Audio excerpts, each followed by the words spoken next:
Okay, இப்ப நம்ம பார்க்க போறது CSAT எக்ஸாம்ல வந்த ஒரிஜினல் கொஸ்டின் பேப்பர்.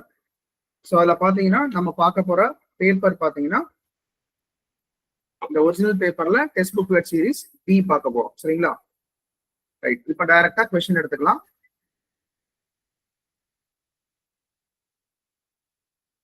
பார்க்க போறது மேக்ஸ் ரீசனிங்க பேஸ் பண்ணி வந்த ஒரிஜினல் கொஸ்டின்ஸ் தான் நம்ம சால்வ் பண்ண போறோம். சரிங்களா? ரைட், இப்போ ஃபர்ஸ்ட் கொஸ்டின் இங்க இருக்கு. நான் சைஸ் கொஞ்சம் பெருசு படுத்திக்கிறேன், ஒரே நிமிஷம்.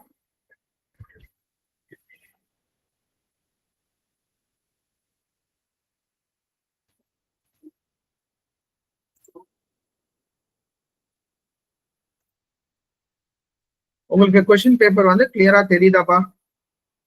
Yes sir. கொஸ்டின் கிளியரா தெரியுதா? ஓகே, சரி.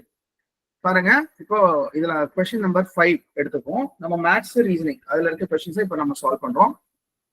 Let x be a 2-digit number. நல்லா கவனிங்க, கொஸ்டினை வந்து நாம கரெக்டா கவனத்தை வச்சு படிக்கிற பழக்கத்தை வச்சுக்கிட்டாலுமே கொஸ்டின் நமக்கு ஈஸியா சால்வ் பண்ண முடியும். சரியா? அதாவது கொஸ்டினை புரிஞ்சுக்கிட்டாலுமே வந்து 99% ஒரு கொஸ்டினை சால்வ் பண்ணதுக்கு ஈக்குவல். இவ்வளவுதான், வேற ஒண்ணுமே இல்லை. அதனால இப்ப நம்ம என்ன பண்ண போறோம், ஃபர்ஸ்ட் கொஸ்டினை புரிஞ்சுக்கிட்டாலுமே ஆன்சர் பண்ணிடலாம். கவனிங்க, let x be a 2-digit number. அப்ப எக்ஸ்னு ஒரு நம்பர் இருக்குன்னு சொல்றாங்க, அது 2-digit நம்பரா இருக்கு அப்படின்னு சொல்றாங்க. ஒரே நிமிஷம் பென் எடுத்துக்கலாம். எக்ஸ்னு ஒரு நம்பர் இருக்கு, அந்த நம்பர் எப்படி இருக்குன்னா அது வந்து ஒரு 2-digit நம்பரா இருக்கு அப்படின்னு சொல்லிட்டாங்க. சரி, அடுத்ததா and y be another y அப்படின்னு இன்னொரு நம்பர் இருக்கு, அது another 2-digit நம்பர்னு சொல்லிட்டாங்க. formed by interchanging the digits of x. இந்த வார்த்தை பாருங்க, formed by interchangingனா தலைகீழ மாத்துறது. சரியா? interchanging the digits. அப்ப நான் என்ன அர்த்தம் அப்படின்னு பார்த்தா, ஃபார் எக்ஸாம்பிள் இப்ப எனக்கு வந்து சப்போஸ் 24ன்னு இருக்குன்னா இதை இன்டர்சேஞ்ச் பண்ணா என்ன வரும்? 42. அவ்வளவுதான். சப்போஸ் 97 இருந்தா இன்டர்சேஞ்ச் பண்ணா என்ன வரும்? 79. அவங்க சொல்றாங்க. புரியுதா? இதத்தான் அவங்க சொல்றாங்க, வேற ஒண்ணுமே இல்ல. அப்பனா நல்லா கவனிங்க, இது எக்ஸா இருந்ததுன்னா இன்டர்சேஞ்ச் பண்ண பிறகு வரக்கூடிய நம்பர் தான் ஒய்ன்னு சொல்றாங்க. புரியுதா? First question right. சோ அப்ப क्वेश्चनல இருக்கிறத ஃபர்ஸ்ட் புரிஞ்சுப்போம், அதுக்கப்புறம் ஆன்சர் பண்ணது ஈஸி. அதுக்கப்புறமா தான் அவங்க ஸ்டார்ட் பண்றாங்க பாருங்க. இஃப்ன்ற வார்த்தை x plus y, இந்த எக்ஸையும் ஒய்யும் நான் கூட்டுறேன், அதான் if x plus y is the greatest 2-digit number அப்படின்ட்டாங்க. கிரேட்டஸ்ட் அதாவது இருக்கிறதுல பெரிய 2-digit நம்பர். இந்த எக்ஸையும் ஒய்யையும் நான் கூட்டினா எனக்கு என்ன கிடைக்குதுன்னா இருக்கிறதுல பெரிய 2-digit நம்பர்ன்றாங்க. இருக்கிறதுல பெரிய 2-digit நம்பர் என்னப்பா? 99 அல்லது 99. இதானே? ஓகே, அவ்வளவுதான். இப்போ தென் அப்புறம் அடுத்த கேள்வி, தென் அப்பனா what is the number of possible values of x? அப்ப எக்ஸுக்கு எத்தனை பாசிபிள் வேல்யூஸ் இருக்கும்? அப்ப கேள்வி பிரகாரம் என்னன்னா, ரொம்ப சிம்பிளா சொல்றதா இருந்தா எக்ஸையும் ஒய்யையும் கூட்டினா எனக்கு 99 வரும். ஆனா இந்த எக்ஸும் ஒய்யும் எப்படி இருக்குன்னா, எக்ஸ் அப்படின்றது சப்போஸ் ஏதோ ஒரு நம்பர் நான் எடுத்துக்கிறேன் 72வா இருந்ததுன்னா இது அப்படியே தலைகீழ மாத்தினா எனக்கு என்ன வரும்னா 27 வரும். இது ரெண்டுத்தையும் கூட்டினா எனக்கு வரக்கூடியது என்னவா இருக்கணும்னா 99 வரணும் அப்படின்றத அவங்க கண்டிஷனா கொடுத்துருக்காங்க. இவ்வளவுதான், வேற ஒண்ணுமே இல்லை. அப்பனா இந்த மாதிரி கொடுத்துட்டாங்கனாலுமே எனக்கு கூட்டினா 99 வரணும்பா. சரியா? கூட்டினா என்ன வரணும்? 99 வரணும். அப்போ நான் எந்த கண்டிஷன்ல இந்த நம்பரை வந்து எடுக்கிறது, எந்த கண்டிஷன்ல இந்த நம்பரை வந்து நான் எடுக்கிறது அப்படின்னு பாத்தீங்கன்னா, நல்லா கவனிங்க, எனக்கு கூட்டினா 99 வரும். நீங்களே சொல்லுங்க, ஒரு க்ளூ சொல்லுங்க, என்ன பண்ணலாம், எதுல இருந்து ஸ்டார்ட் பண்ணலாம்? எனக்கு ரெண்டு சைடும் 9 வரணுமா? நல்லா கவனிங்க, ரெண்டு சைடும் 9 வரணுமா? இந்த இடத்துலயும் 9 வரணும், இந்த இடத்துலயும் 9 வரணும். கரெக்டா? அது கூட எப்பனா கூட்டின பிறகு வரணும். கரெக்டா? இந்த மாதிரி கண்டிஷன் வந்ததுன்னா ஒரு சைட் சின்னதாகவும் ஒரு சைட் பெருசாகவும் வச்சுங்க. நல்லா கவனிங்க, இப்ப பாருங்க, சும்மா நான் எடுத்து காட்டுறேன். சின்னது இருக்கிறதுலயே சின்னதுன்னா 1. சரியா? நான் கூட்டின பிறகு 9 வரணும்ன்றதுனால இங்க 9ன்றது எப்போ எனக்கு கூட்டினா வரும்னா 1 + 8 கூட்டினா தானேப்பா 9 வரும். அதே மாதிரி 2 + 7 கூட்டினா தானே 9 வரும். அப்ப ஃபர்ஸ்ட் ஸ்டார்ட் பண்ண வேண்டிய நம்பர் 1, அடுத்ததா அது கூட கூட்டினா 9 வரணும்னா 8 வரணும். கரெக்டா? ஆமா இல்ல பதில் சொல்லுங்க. அப்பனா இங்க கவனிங்க. அப்ப நான் ஃபர்ஸ்ட் 18 எடுத்தேன்னா அதை ரிவர்ஸ் பண்ணா எனக்கு என்ன வரும்? 81. இப்ப இத கூட்டினா என்ன வரும்? 99 வந்துருதா? அப்ப அடுத்ததா இந்த 1க்கு பதிலா என்ன பண்ணோம்? 2. 8க்கு பதிலா என்ன பண்ணோம்? 7. அவ்வளவுதான். சரியா? ஏன்னா டோட்டல் வந்து எனக்கு 9 வரணும். சரியா?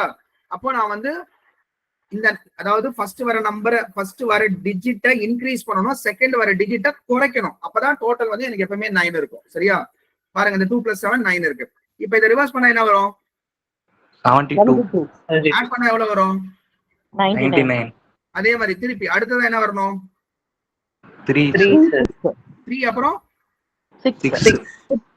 அப்புறம் அடுத்து ரிவர்ஸ் பண்ணா என்ன வரும்? 63. டோட்டல் எவ்வளவு வரும்? 99. அடுத்து 45. ஓகே. அப்புறம் ரிவர்ஸ் பண்ணா 54. டோட்டல் 99. அதே மாதிரி அடுத்த நம்பர் 63. அது ஆல்ரெடி இருக்கு. இது 4. இந்த ஆல்ரெடி இருக்கிற கதெல்லாம் வேணாம், அடுத்து சொல்லுங்க. 34. இங்க பாருங்க, நம்ம எக்ஸ் தானே கேக்குறாங்க. ஒரு நிமிஷம். ஒருத்தர் 63 ஆல்ரெடி இருக்குன்னு சொன்னீங்களா, அவங்களுக்காக நான் சொல்றேன். எக்ஸ் வந்து 63 இருக்கா இல்ல 36 இருக்கா? 36. முதல் வரதெல்லாம் எக்ஸ், ரெண்டாவது வரதா y. அப்ப எப்படி அவங்க various possible values of x தானே கேக்குறாங்க. அப்பனா அடுத்து என்ன வரணும்? இந்த 4க்கு அப்புறம் என்னப்பா வரணும்? 54 ஏன் விட்டுறீங்க? ஃபர்ஸ்ட் டிஜிட்டை இன்க்ரீஸ் பண்ணுங்க, செகண்ட் டிஜிட்டை கம்மி பண்ணுங்க. ஃபர்ஸ்ட் டிஜிட்டை இன்க்ரீஸ் பண்ணா 4க்கு அப்புறம் 5 வந்துரும். செகண்ட் டிஜிட்டை டிக்ரீஸ் பண்ணா 5க்கு அப்புறம் 4 வந்துரும். அவ்வளவுதான். அப்ப 54 தான் எக்ஸ். அப்ப y என்னவா இருக்கும்? 45. கூட்டினா எவ்வளவு வந்துரும்? 99. அடுத்தது அதே மாதிரி அடுத்ததா 36. 63. எக்ஸ் என்ன? எக்ஸ் வந்து 63. ஏன்னா இந்த 5ன்ற டிஜிட்டை அதிகப்படுத்தினா 6, 4ன்ற டிஜிட்டை கம்மி பண்ணா 3. 63. அப்ப அடுத்தது இங்க என்ன வரும்? அப்ப y வேல்யூ என்னது? 36. கூட்டினா எவ்வளவு வருது? 99. அடுத்தது என்ன வரணும்? 72. அப்புறம் என்ன வரணும் இங்க? 27. அடுத்தது 81. அப்புறம் 18. அப்ப 99. இதுக்கு அப்புறம் பாசிபிள் இருக்கா? No, sir. இதுக்கு அப்புறமா தான் பாருங்க, இதுக்கு அப்புறம் ஒண்ணும் கிடையாது, வேற வழி இல்ல. இப்ப எக்ஸ்ன்ற நம்பர் அப்பனா என்னென்ன நம்பர் வருது பாருங்க. 18 வருது, அப்புறம் 27, அப்புறம் 27, 36, 45, 44, அப்புறம் 63, 72, 81. 63, 72, 81. ரைட்டா? அப்ப 1 2 3 4 5 6 7 8 நம்பர் வருதா? Yes, sir. 8 possible numbers for X. கரெக்டா? 8 பாசிபிள் நம்பர்ஸ் ஃபார் எக்ஸ். கரெக்டா? Yes, sir. அப்போ இந்த லாஜிக் வந்து ரொம்ப சிம்பிள், ரொம்ப சிம்பிள். இது இந்த லாஜிக் எனக்கு தெரிஞ்சனா இந்த சம பார்த்த அடுத்த செகண்ட் 8 பாசிபிள் நம்பர்ஸ் வரப்போகுது. ஏன்னா ஃபர்ஸ்ட் நம்பர் வந்து 18 இருக்குதுன்னா அப்படியே நான் இன்க்ரீஸ் பண்ணிட்டே போனா அப் டு 8 வரைக்கும் இன்க்ரீஸ் பண்ண முடியும். டிக்ரீஸ் பண்ணிட்டே போனா அப் டு 1 வரைக்கும் டிக்ரீஸ் பண்ண முடியும். அப்ப எனிவே இங்க இருந்து இது வரைக்கும் எத்தனை நம்பர் வருது? 8 numbers. அவ்வளவுதான். அப்ப இந்த லாஜிக் தெரிஞ்சதுன்னா ஒரு செகண்ட்ல இந்த சம போட்டுடலாம். கரெக்டா? படிச்சு முடிச்சு சம புரிஞ்சுக்கிட்டோம்னா ஜஸ்ட் ஒரு செகண்ட்ல இந்த சம போட்டுடலாம். எஸ் நோ பதில் சொல்லுங்க. அவ்வளவுதான். பாருங்க, இது வந்து சிசாட்ல கேட்டிருக்க ஒரு ஒரிஜினல் கொஸ்டின். புரியுதா? சோ கொஸ்டின் கஷ்டமான்னு கேட்டா ரொம்ப ஈஸி. எப்போ அந்த கொஸ்டினை புரிஞ்சுக்கணும் ஃபர்ஸ்ட், வேற ஒண்ணும் கிடையாது. புரிஞ்சுக்கிட்டா ஈஸி. 2 டிஜிட்னா நமக்கு 2 டிஜிட்னா எந்த நம்பர் ஒண்ணா இருக்கலாம். அப்போ அந்த 2 டிஜிட்ன்ற வார்த்தை நமக்கு புரிஞ்சதுன்னா ஈஸி. அப்புறம் இன்டர்சேஞ்சிங் த 2 டிஜிட்ஸ் அப்படின்னா என்ன அர்த்தம், அது இன்டர்சேஞ்ச்னா என்ன அப்படின்னு நமக்கு தெரிஞ்சதுன்னா ஈஸி. அவ்வளவுதான். அந்த இன்டர்சேஞ்சிங் வார்த்தைக்கு மீனிங் நமக்கு தெரியலன்னா சம் போறது கஷ்டம். That's all. சரி, அடுத்த சம் போலாமா? Yes sir. இப்ப பாருங்க, அடுத்தது weight of 6 boys, weight of 6 boys, அப்புறம் weight of 7 girls, weight of 3 men, weight of 4 women இருக்கா? பாருங்க, நான் அதை அப்படியே இங்க எழுதிக்கிறேன்பா, காப்பி பண்ணிக்கிறேன். Weight of 6 boys. 6 boys. வராரா? Okay, weight of 6 boys, weight of 7 girls, அப்புறம் weight of 3 men. 3 men equal to weight of 4 women. 4 women. ஆக்சுவலா வந்து இது எழுதணும்னு அவசியம் இல்ல, பட் ஆனா நான் உங்களுக்கு புரிய வைக்கிறதுக்காக எழுதுறேன். இப்போ இதான் கண்டிஷன், சரியா? இதுக்கப்புறம் என்ன சொல்லிருக்காங்க பாருங்க. if the average weight of the women is average weight of the average ன்ற வார்த்தை கொடுத்துறேன். average weight of the women is எவ்வளோ? average weight of the women is எவ்வளோ? 63 kg. 63 கிலோ இருக்காங்க. பெண்களோட ஆவரேஜ் வெயிட் 63 கிலோ. இப்ப கேள்வி என்னன்னா, what is the average weight of the boys? பாய்ஸோட ஆவரேஜ் வெயிட் எவ்வளோன்னு கேக்குறாங்க. கரெக்டா? அப்போ ஆவரேஜ் வெயிட் ஆஃப் உமன் எவ்வளோ? 63. இப்ப எப்படி போடலாம் சொல்லுங்க, என்ன பண்ணலாம்?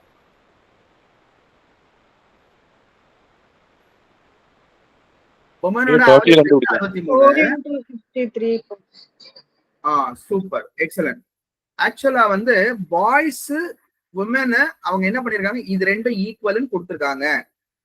அப்பனா என்ன அர்த்தம்? 6 பாய்ஸ் ஈக்குவல் டு எத்தனை உமன்? 4 women. அவங்க தான் தெளிவா கொடுத்திருக்காங்களே. Average of the women weight எவ்வளோ? 63. அப்பனா 4 into 63 போட்டா வேலை முடிஞ்சு போச்சு. அப்ப 4 உமனோட மொத்த வெயிட் ஈக்குவல் டு 6 பாய்ஸோட மொத்த வெயிட். அவ்வளவுதான் கணக்கு. அப்பனா 4 into 63 வந்துச்சு, அவ்வளவுதான். இப்போ நல்லா கவனிங்க, அடுத்த ஸ்டெப். அப்ப 6 பாய்ஸ் ஈக்குவல் டு எவ்வளோ? எனக்கு ஆவரேஜ் வெயிட் ஆஃப் த 1 பாய் தான் எனக்கு வேணும். அப்ப நான் என்ன பண்ணணும்? divided by 6. டிவைட் பண்ணுங்க. 6 எடுத்து வந்து டிவைட் பண்ணுங்க. அப்போ 4 into 63 டிவைட் பை என்னது? 6. இப்போ 3ல கேன்சல் பண்ணா இது 21 வரும். இது கேன்சல் பண்ணா எவ்வளவு வந்துரும்? 2 வந்துரும். அப்புறம் இதையும் கேன்சல் பண்ணா எவ்வளவு வந்துரும்? 2 வந்துரும். அப்ப ஆன்சர் என்ன வருது? 42. இவ்வளவுதான். சிம்பிள் தானே? சிம்பிள் தானே? சோ இங்க யோசிச்சு பாருங்க. அப்ப இந்த ஸ்டெப்ஸ் எல்லாம் தேவையா கேட்டா தேவையில்லை. நல்லா கவனிங்க. அப்ப ஈஸியா எப்படி போடலாம்? நம்ம ஒரே டைரக்டா போட்டுடலாம். ஓகே, 63 அப்படின்றது ஆவரேஜ் வெயிட் ஆஃப் விமன். எத்தனை விமன் இருக்காங்க? 4 விமன் இருக்காங்க. இந்த 4 விமனோட மொத்த வெயிட் எதுக்கு ஈக்குவல்? 6 பாய்ஸ். அப்ப டிவைட் பை 6 போட்டா வேலை முடிஞ்சு போச்சு. புரியுதா? கொஸ்டின் புரிஞ்சிருச்சுன்னா இந்த ஸ்டெப் தேவையா? இவ்வளவு பெருசா எழுதணுமா? புரிஞ்சிருச்சுன்னா அழகா அடிச்சுட்டு போயிட்டே இருக்கணும். புரியுதா? அங்க வந்து டைம் எடுக்க கூடாது. சரியா? மேபி 10 செகண்ட்ஸ் நீங்க டைம் எடுத்துக்கலாம். ஆஃப்டர் த இந்த கொஸ்டினை படிச்சு முடிச்ச பிறகு எழுதி கால்குலேட் பண்ணி போடுறதுக்கு. சரியா? அடுத்து போலாமா? அடுத்த கொஸ்டின் போலாமா? நான் முதலே சொன்னேன், இந்த CSAT கொஸ்டின் பேப்பர்ல எப்படி கேட்கறாங்கன்னா, அந்த எக்ஸெப்ஷன் ஒரு விஷயம் இருக்குதுன்னா அதை அப்படியே வச்சு கேள்வியா கேட்டுறாங்க. சோ தட் அது நிறைய பேருக்கு தெரிய மாட்டேந்தா, சோ தட் அவங்க தப்பா பண்றதுக்கான வாய்ப்பு நிறைய இருக்கு. ஏன்னா ரெகுலரா வந்து நமக்கு ஒரு ஐடியா இருக்கும் இது இப்படிதான்ட்டு, ஆனா அது அப்படி இல்ல, அந்த இடத்துல ஒரு எக்ஸெப்ஷன் இருக்கு, அது உங்களுக்கு தெரிஞ்சிருக்கணும் அப்படின்றத வச்சு கேள்வி கேட்டிருக்காங்க. இந்த கேள்வி அப்படிதான். பாருங்க என்ன கேட்டிருக்காங்க? How many times the hour hand and the minute hand. நம்ம கடிகாரத்தை வச்சு கேக்குறாங்கப்பா. ஹவர் ஹேண்ட் மினிட் ஹேண்ட் அப்படின்னு இருக்கு. சரி, ஓகே. இந்த ஹவர் ஹேண்டும் மினிட் ஹேண்டும் கோயின்சைட்னா ஒண்ணு மேல ஒண்ணு எக்ஸாக்டா இருக்கிறத தான் நம்ம என்ன சொல்றோம்? கோயின்சைடுன்னு சொல்றோம். புரியுதா? ஒண்ணு மேல ஒண்ணு எக்ஸாக்டா இருக்கிறத தான் நம்ம என்ன சொல்றோம்? கோயின்சைட் அப்படின்னு சொல்றோம். கோயின்சைட் என்ன?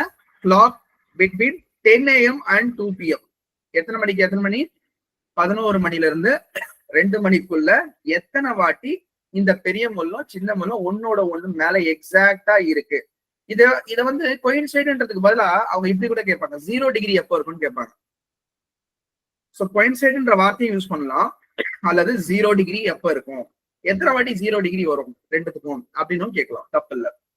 சரி, இப்ப சொல்லுங்க, இதுக்கு என்ன ஆன்சர் வரலாம்? நீங்க சொல்லுங்க. 6 times சார். என்னப்பா? 6 times. 6 times. ஓகே, சும்மா சொல்லுங்க, தப்பா ஒண்ணும் 4 times. சொல்றது தப்பா உடனே 4 times. ஓகே. அப்புறம் 3 சார். 3. அப்புறம் வேற என்ன அங்க இருக்கிற ஆப்ஷன்லாம் சொல்லிடுங்க. ஒரு நிமிஷம். சரி, ஓகே.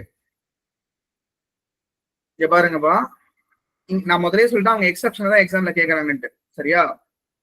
நீங்க ஞாபகம் வச்சுங்க, ஒரு கடிகாரம் இருக்குன்னு வச்சுக்கோங்க. ஜென்ரலா நாம என்ன நினைப்போம்னா 1 ஹவருக்கு ஒரு வாட்டி ரெண்டும் ஒண்ணு மேல ஒண்ணு ஒட்டும். அதான நினைப்போம். கோயின்சைட் வந்து ஆகும். எவ்ரி 1 ஹவருக்கு ஒண்ணு மேல ஒண்ணு கரெக்டா எக்ஸாக்டா இருக்கும். கரெக்டா? Yes sir. ஒரு நாளைக்கு எத்தனை மணி நேரம்? 24 hours. சரி, நம்ம கடிகாரத்துல காட்டுறது எத்தனை மணி நேரம்? 12 12. அப்பனா நம்ம கணக்கு பிரகாரம் அந்த 12 ஹவர்ஸ்ல ஒரு வாட்டி கோயின்சைட் ஆகுதுன்னா 12 டைம்ஸ் வரணும். அதான கணக்கு? Yes sir. ஆனா இங்க அது கிடையாது. ஏன் அப்படின்னா ஒரு இடத்துல மட்டும் மாறும். அது எந்த இடம்னு நான் சொல்றேன், கவனிங்க. 11 மணிக்கும் 1 மணிக்கும் நடுவுல எத்தனை மணி நேரம் கேப் இருக்கு? இது வந்து 11 மணி, இங்க நான் எழுதுறது 11 மணி. சரியா? அதே மாதிரி அடுத்ததா 1 மணி. இது வந்து 11 AM பா, சும்மா வச்சுப்போம் 11 AM அப்படின்னு வச்சிருக்கோம். இது வந்து 1 PM. இது ரெண்டுத்துக்கு நடுவுல எவ்வளவு நேரம் கேப் இருக்கு? 2 hours. 2 hours. ஆனா நீங்க கடிகாரத்தை எடுத்து பாருங்க, 11 மணில இருந்து 1 மணிக்குள்ள 2 மணி நேரம் வந்தாலும் அந்த கோயின்சைட் ஆவறது இருக்குல்ல, அது ஒரு வாட்டி மட்டும் தான் நடக்கும். அது எப்ப நடக்கும்னா வெறும் 12 மணிக்கு எக்ஸாக்டா நடக்கும், மத்த டைம்ல கிடையாது. 11 மணிக்குல இருந்து 1 மணி வரைக்கும் நீங்க கடிகாரத்தை எடுத்து பாருங்கன்ற நானு. சரியா? 11 மணில இருந்து 1 மணிக்குள்ள இந்த 2 ஹவர்ஸ் கேப்ல மொத்தமாவே கடிகாரம் அந்த ரெண்டு முள்ள ஒன்னோட ஒண்ணு சேர்றது வெறும் ஒரு வாட்டி மட்டும்தான், கரெக்டா எக்ஸாக்டா 12 மணிக்கு. அவ்வளவுதான். புரியுதா? அப்பனா டோட்டல் 12 ஹவர்ஸ்ல கோயின்சைட் ஆகுது எத்தனை மணி நேரம் தான்? எத்தனை வாட்டி தான்? 1 time. நம்ம 12 டைம்ஸ் நினைப்போம்பா, அது கிடையாது. எத்தனை டைம்ஸ்? 3 times. இந்த क्वेश्चனை விட்டுருங்க, நான் ஜெனரலா கேக்குறேன். 11 times. क्वेश्चனை விட்டுருங்க, நான் ஜெனரலா கேக்குறேன். 12 மணி நேரத்துல எத்தனை வாட்டி கோயின்சைட் ஆகுது? 12 டைம்ஸ் கிடையாது. எத்தனை டைம்ஸ்? 11 டைம்ஸ். இப்ப क्वेश्चनக்குள்ள வரும். சரியா? क्वेश्चन பிரகாரம் நமக்கு காலையில 10ல இருந்து 2 மணி, கரெக்டா? அப்ப இதுக்கான கேப் எவ்வளவு நேரம்? 4 hours. எனிவே 4 hours இருந்தாலும் கண்டிப்பா 10ல இருந்து 11 மணிக்கு ஒரு வாட்டி கோயின்சைட் ஆகும். ஆனா 11ல இருந்து 1 மணி வரைக்கும் எத்தனை வாட்டி தான் கோயின்சைட் ஆகும்? ஒரு வாட்டி தான். அப்போ இங்க 10ல இருந்து 11 ஒரு வாட்டி, 11ல இருந்து 1 ஒரு வாட்டி, அப்புறம் 1ல இருந்து 2 ஒரு வாட்டி. அப்ப எத்தனை வாட்டி தான் கோயின்சைட் ஆகுது? 3 times. அவ்வளவுதான். அப்ப ஆன்சர் என்னது? நீங்க இப்ப நான் சொன்னது புரியலன்னா ரொம்ப சிம்பிள், கடிகாரத்தை பொறுமையா அப்சர்வ் பண்ணுங்க. சரியா? இதுவே நார்மலா கடிகாரத்துக்கான அந்த கிளாஸா இருந்தா நான் பொறுமையா இன்னும் டீடைலா சொல்லுவேன். பட் இப்ப நம்ம இது போதும், இது நீங்களே ஈஸியா புரிஞ்சுக்கலாம். அதனால அடுத்து போவோம். சரியா? அடுத்து போலாமா? Yes sir. சரி, இப்ப பாருங்க, calendar for the year 2025 is same for அப்படின்னு கேக்குறாங்க. அதாவது 2025 கேலண்டர் எந்த வருஷத்தோட எக்ஸாக்டா இருக்கும் அப்படின்னு கேக்குறாங்க. 2025ஓட கேலண்டர் எந்த அடுத்து வரக்கூடிய வருஷத்துக்கு எக்ஸாக்டா சேமா இருக்கும்னு கேள்வி கேக்குறாங்க. சரியா? நீங்க சொல்லுங்க, எப்ப வந்து எக்ஸாக்டா வந்து கேலண்டர் ரிப்பீட் ஆகும்? உங்களுக்கு இருக்கிற ஐடியாவை சொல்லுங்க. எப்போ எக்ஸாக்டா கேலண்டர் ரிப்பீட் ஆகும்? கேலண்டர் விடுங்க பாருங்க. சப்போஸ் இப்போ ஜனவரி 1, சரியா? 2025. இப்போ அடுத்ததா 2026 ஜனவரி 1. சரியா?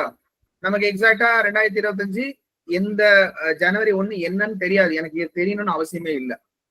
சப்போஸ் இது மண்டேவா இருக்குன்னு வச்சுப்போம், மண்டேவா இருக்குன்னு வச்சுப்போம், சும்மா வச்சுப்போம். ஒரு வருஷத்துக்கு எத்தனை நாள்? 365. 365. சரி, இங்க பாருங்க. இப்ப நான் சும்மா ஒரு நம்பர் எடுத்துக்கிறேன், 8ன்னு ஒரு நம்பர் எடுத்துக்கிறேன்பா. நான் சும்மா இங்க எழுதி காட்டுறேன் உங்களுக்கு புரியறதுக்காக, ஒரு நிமிஷம்.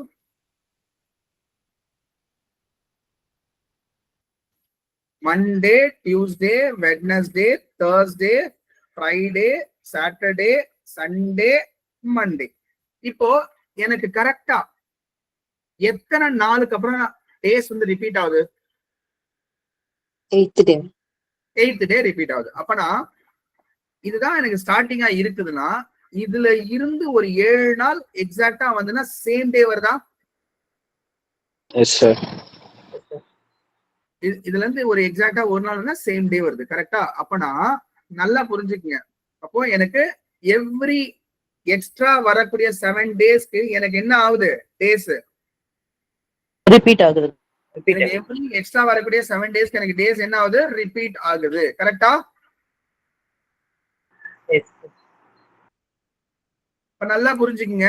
அப்ப இந்த சிம்பிள் கான்செப்ட புரிஞ்சுக்கிட்டாலுமே எவ்ரி 7 டேஸ் ஒன்ஸ் எனக்கு, அதாவது இன்னைக்கு வந்து 1ஆம் தேதின்னு வச்சுப்போம், இதுக்கப்புறம் 7 நாள் கழிச்சு என்னடா கிழமைன்னு கேட்டா அதே கிழமை தான், அதாவது மண்டே தான். இன்னைக்கு மண்டேவா இருந்தா, அதாவது 1ஆம் தேதி மண்டேவா இருந்தா அது கூட 1ஆம் தேதி மண்டேவா இருந்தா அது கூட ஒரு 7ன்ற நம்பரை கூட்டினா 8ன்னு வரப்போகுது. அந்த டே என்னவா தான் இருக்க போகுதுன்னா மண்டேவா தான் இருக்க போகுது, சேம் டேவா தான் இருக்க போகுது. புரியுதா? இந்த ஒரு விஷயம் நமக்கு தெரிஞ்சுனா போதும். இப்போ நல்லா புரிஞ்சுக்கங்க. 365 டே. இப்போ அதே மாதிரி எனக்கு இன்னைக்கு ஃபர்ஸ்ட் 1ஆம் தேதி இருக்கு, அது கூட 8 நாள் கூட்டுறேன், அப்பனா என்ன டேட் வரப்போகுது? 9 வரப்போகுது. நல்லா புரிஞ்சுங்க. இந்த 8 நான் 7 டிவைட் பண்ணா ரிமைண்டர் என்ன வரும்? 1.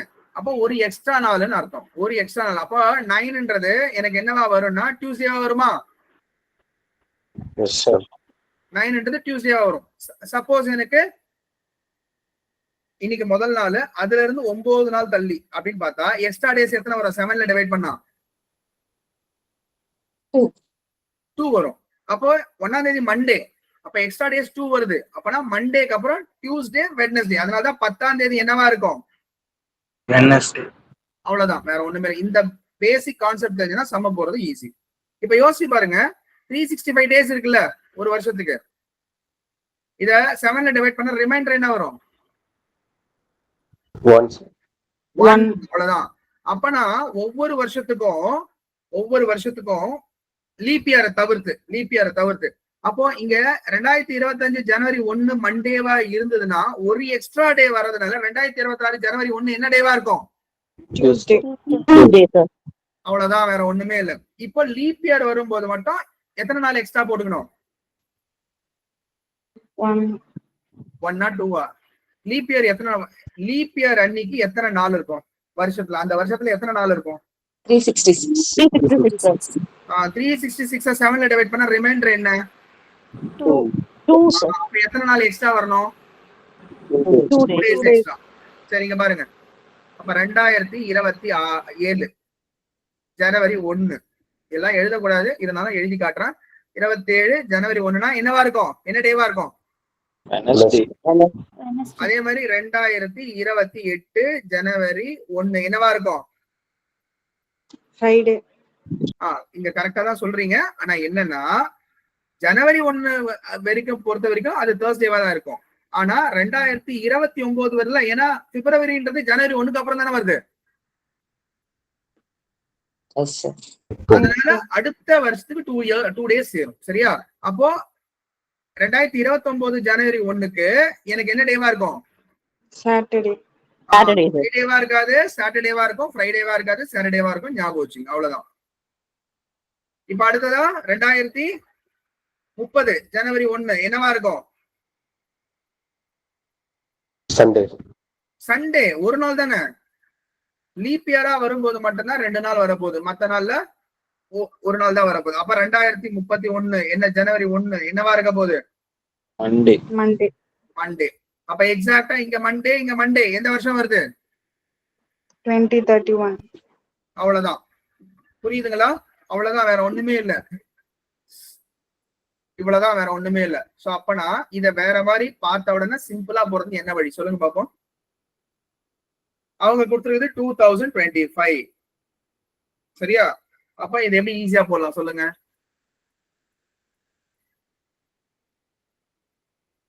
ஃபர்ஸ்ட் திங் 2025 வந்து ஒரு லீப் இயர் கிடையாது. சரியா? ஃபர்ஸ்ட் திங் உங்க மைண்ட்ல ஓட வேண்டியது ஃபர்ஸ்ட் 2025 லீப் இயரா இல்ல. அப்பனா சிம்பிள். எனக்கு 2025ல இருந்து அடுத்து நான் கால்குலேட் பண்ணுங்க. ஒரு வருஷம் மியூட் பண்ணுங்க, டிஸ்டர்ப் ஆகுது. மியூட் பண்ணுங்க, டிஸ்டர்ப் ஆகுது. யார் பண்ணிருக்கீங்கன்னு பாருங்க. சரி, 2025 வந்து லீப் இயர் கிடையாது. சரியா? அவங்க இதே நாள் வரணும் அப்படின்னு சொல்லி கேக்குறாங்க. எக்ஸாக்டா 2025ல என்ன கேலண்டரோ அதே நாள் வரணும்னு அவங்க கேக்குறாங்க. சரியா? அப்பனா ஒரு லீப் இயர் வர்றதுனால 2 days, அதை தவிர்த்து ஒரு 5 years. இந்த லீப் இயரை சேர்த்து 2 days லீப் இயர் வர்றது ஒரு வருஷமா தான் கணக்கு எடுத்துக்கணும். அப்ப மொத்தமா எத்தனை வருஷம் வரும்? 6 வருஷம். அப்போ 2025ஓட 6 வருஷத்தை கூட்டினா எவ்வளவு வரும்? 2030. நான் ரொம்ப கஷ்டமான கேள்வி எல்லாம் கேட்கல, சொல்லுங்க.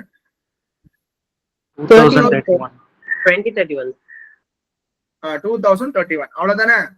நான் எதுக்காக சொல்றேன்னா இதெல்லாம் எழுதிட்டு இருக்க வேண்டிய அவசியம் இல்லைன்னு சொல்றேன், வேற ஒண்ணும் இல்ல. சரியா?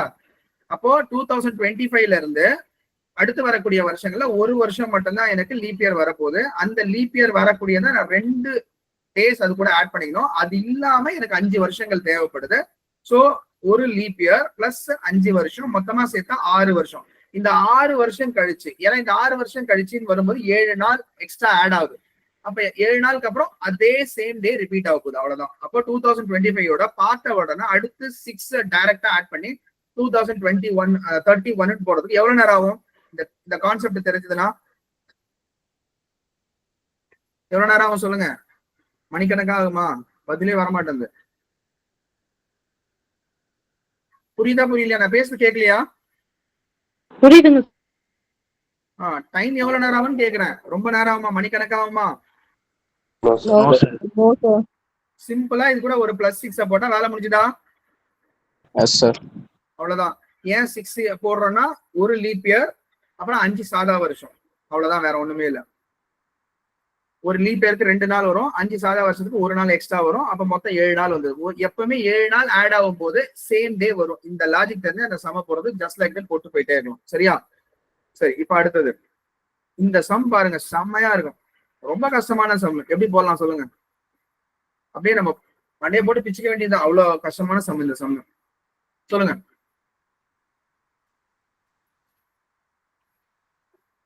எப்படி போடலாம்?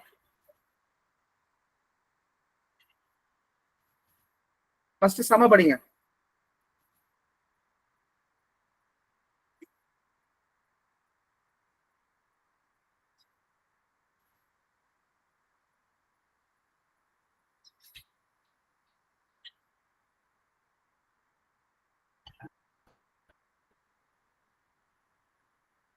சரி, படிச்சிட்டீங்களா?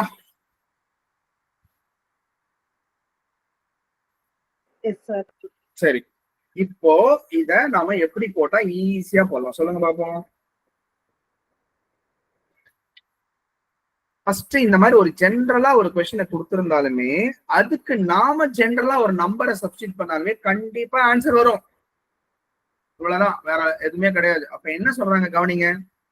PQRS be distinct positive integer. டிஸ்டிங்க்ட்னா வேற வேற அப்படின்னு அர்த்தம். டிஸ்டிங்க்ட்னா வேற வேற.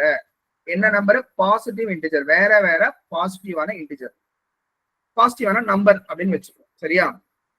அதுல PQ be the odd. Pயும் Qவும் என்னவா இருக்கு? எனக்கு ஆட் நம்பரா இருக்கு. அப்புறம் and RS be even number. அப்போ ஆரும் எஸ் எனக்கு என்னவா இருக்கு? ஈவனா இருக்கு. சரியா? கன்சிடர் த ஃபாலோயிங் ஸ்டேட்மெண்ட் கொடுத்து அவங்க கொடுத்துட்டாங்க. இப்போ இங்க கொடுத்திருக்கிறது எதெல்லாம் கரெக்டா இருக்கு? which of the following statements above are correct? இதுல கொடுத்தது எதெல்லாம் கரெக்ட் அப்படின்னு கேக்குறாங்க. இது உண்மையிலேயே ரொம்ப ரொம்ப கஷ்டமான கொஸ்டின் தான். சரிங்களா? ரொம்ப ரொம்ப கஷ்டமான கொஸ்டின். பட் ஆனா அது எப்படி போலான்னு பாருங்க. சரியா? அதாவது ரொம்ப ரொம்ப கஷ்டமான கொஸ்டின் யாருக்கா இருக்கான்னா ஐடியா தெரியாதவங்களுக்கா இருக்கும். சரியா? ரைட். இப்ப பாருங்க, நாம என்ன பண்ணணும், நாமளே ஒரு நம்பர் எடுத்துக்க வேண்டியதான். எப்பவுமே ஜென்ரலா ஒரு விஷயத்தை கொடுக்குறாங்கன்னா இட் இஸ் அப்ளிகபிள் டு எவ்ரிதிங்ன்றது மீனிங். அது ஞாபகம் வச்சுக்கோங்க. சோ அப்ப பிக்யூ அவங்க என்ன நம்பர்னு சொல்லியிருக்காங்க? Odd. Odd Odd number. number. இல்லையா? ஆட் நம்பர் சின்ன நம்பரா எடுத்துங்க. ஆட் நம்பர் என்ன வைக்கலாம்? பிக்யூ 1 வச்சா கியூக்கு என்ன வச்சுக்கலாம்? 3. 3. சரியா? அப்புறம் ஆர்எஸ் 2 and 4. வேற ஒண்ணுமே இல்ல. 2 and 4. இப்போ நான் கேட்கறது பதில் சொல்லுங்க. இப்போ இன்னொரு விஷயம் உங்களுக்கு ஆல்வேஸ் தெரியணும். இந்த சம்மெல்லாம் இன்னும் ஃபாஸ்டா போறதுக்கு வழி இருக்கு. என்ன வழினா, எல்லாத்தையும் சப்ஸ்டிட் பண்ணி போடுறது 1. சரியா? எங்கெல்லாம் பி வருதோ அங்க 1, கியூ அப்போ கியூ வர இடத்துல 3, அப்புறம் ஆர் வர இடத்துல 2, அப்புறம் எஸ் வர இடத்துல 4. இதெல்லாம் பண்ணலாம். ஆனா அப்படின்றதுல போடணும்னா மல்டிபிளிகேஷன், நீங்க எப்பவுமே ஒரு ஈவன் நம்பரை வச்சு மல்டிப்ளை பண்ற எந்த இடம் வந்தாலும் அது டோட்டலா ஈவன் நம்பரா மாறிடும். இந்த கான்செப்ட் உங்களுக்கு தெரியும். அதாவது எனி நம்பரை ஒரு ஈவன் நம்பரோட, இப்போ for example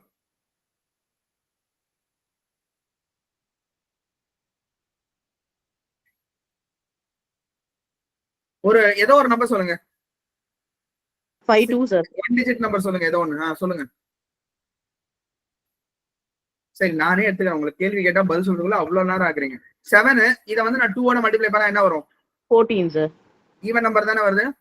Yes sir.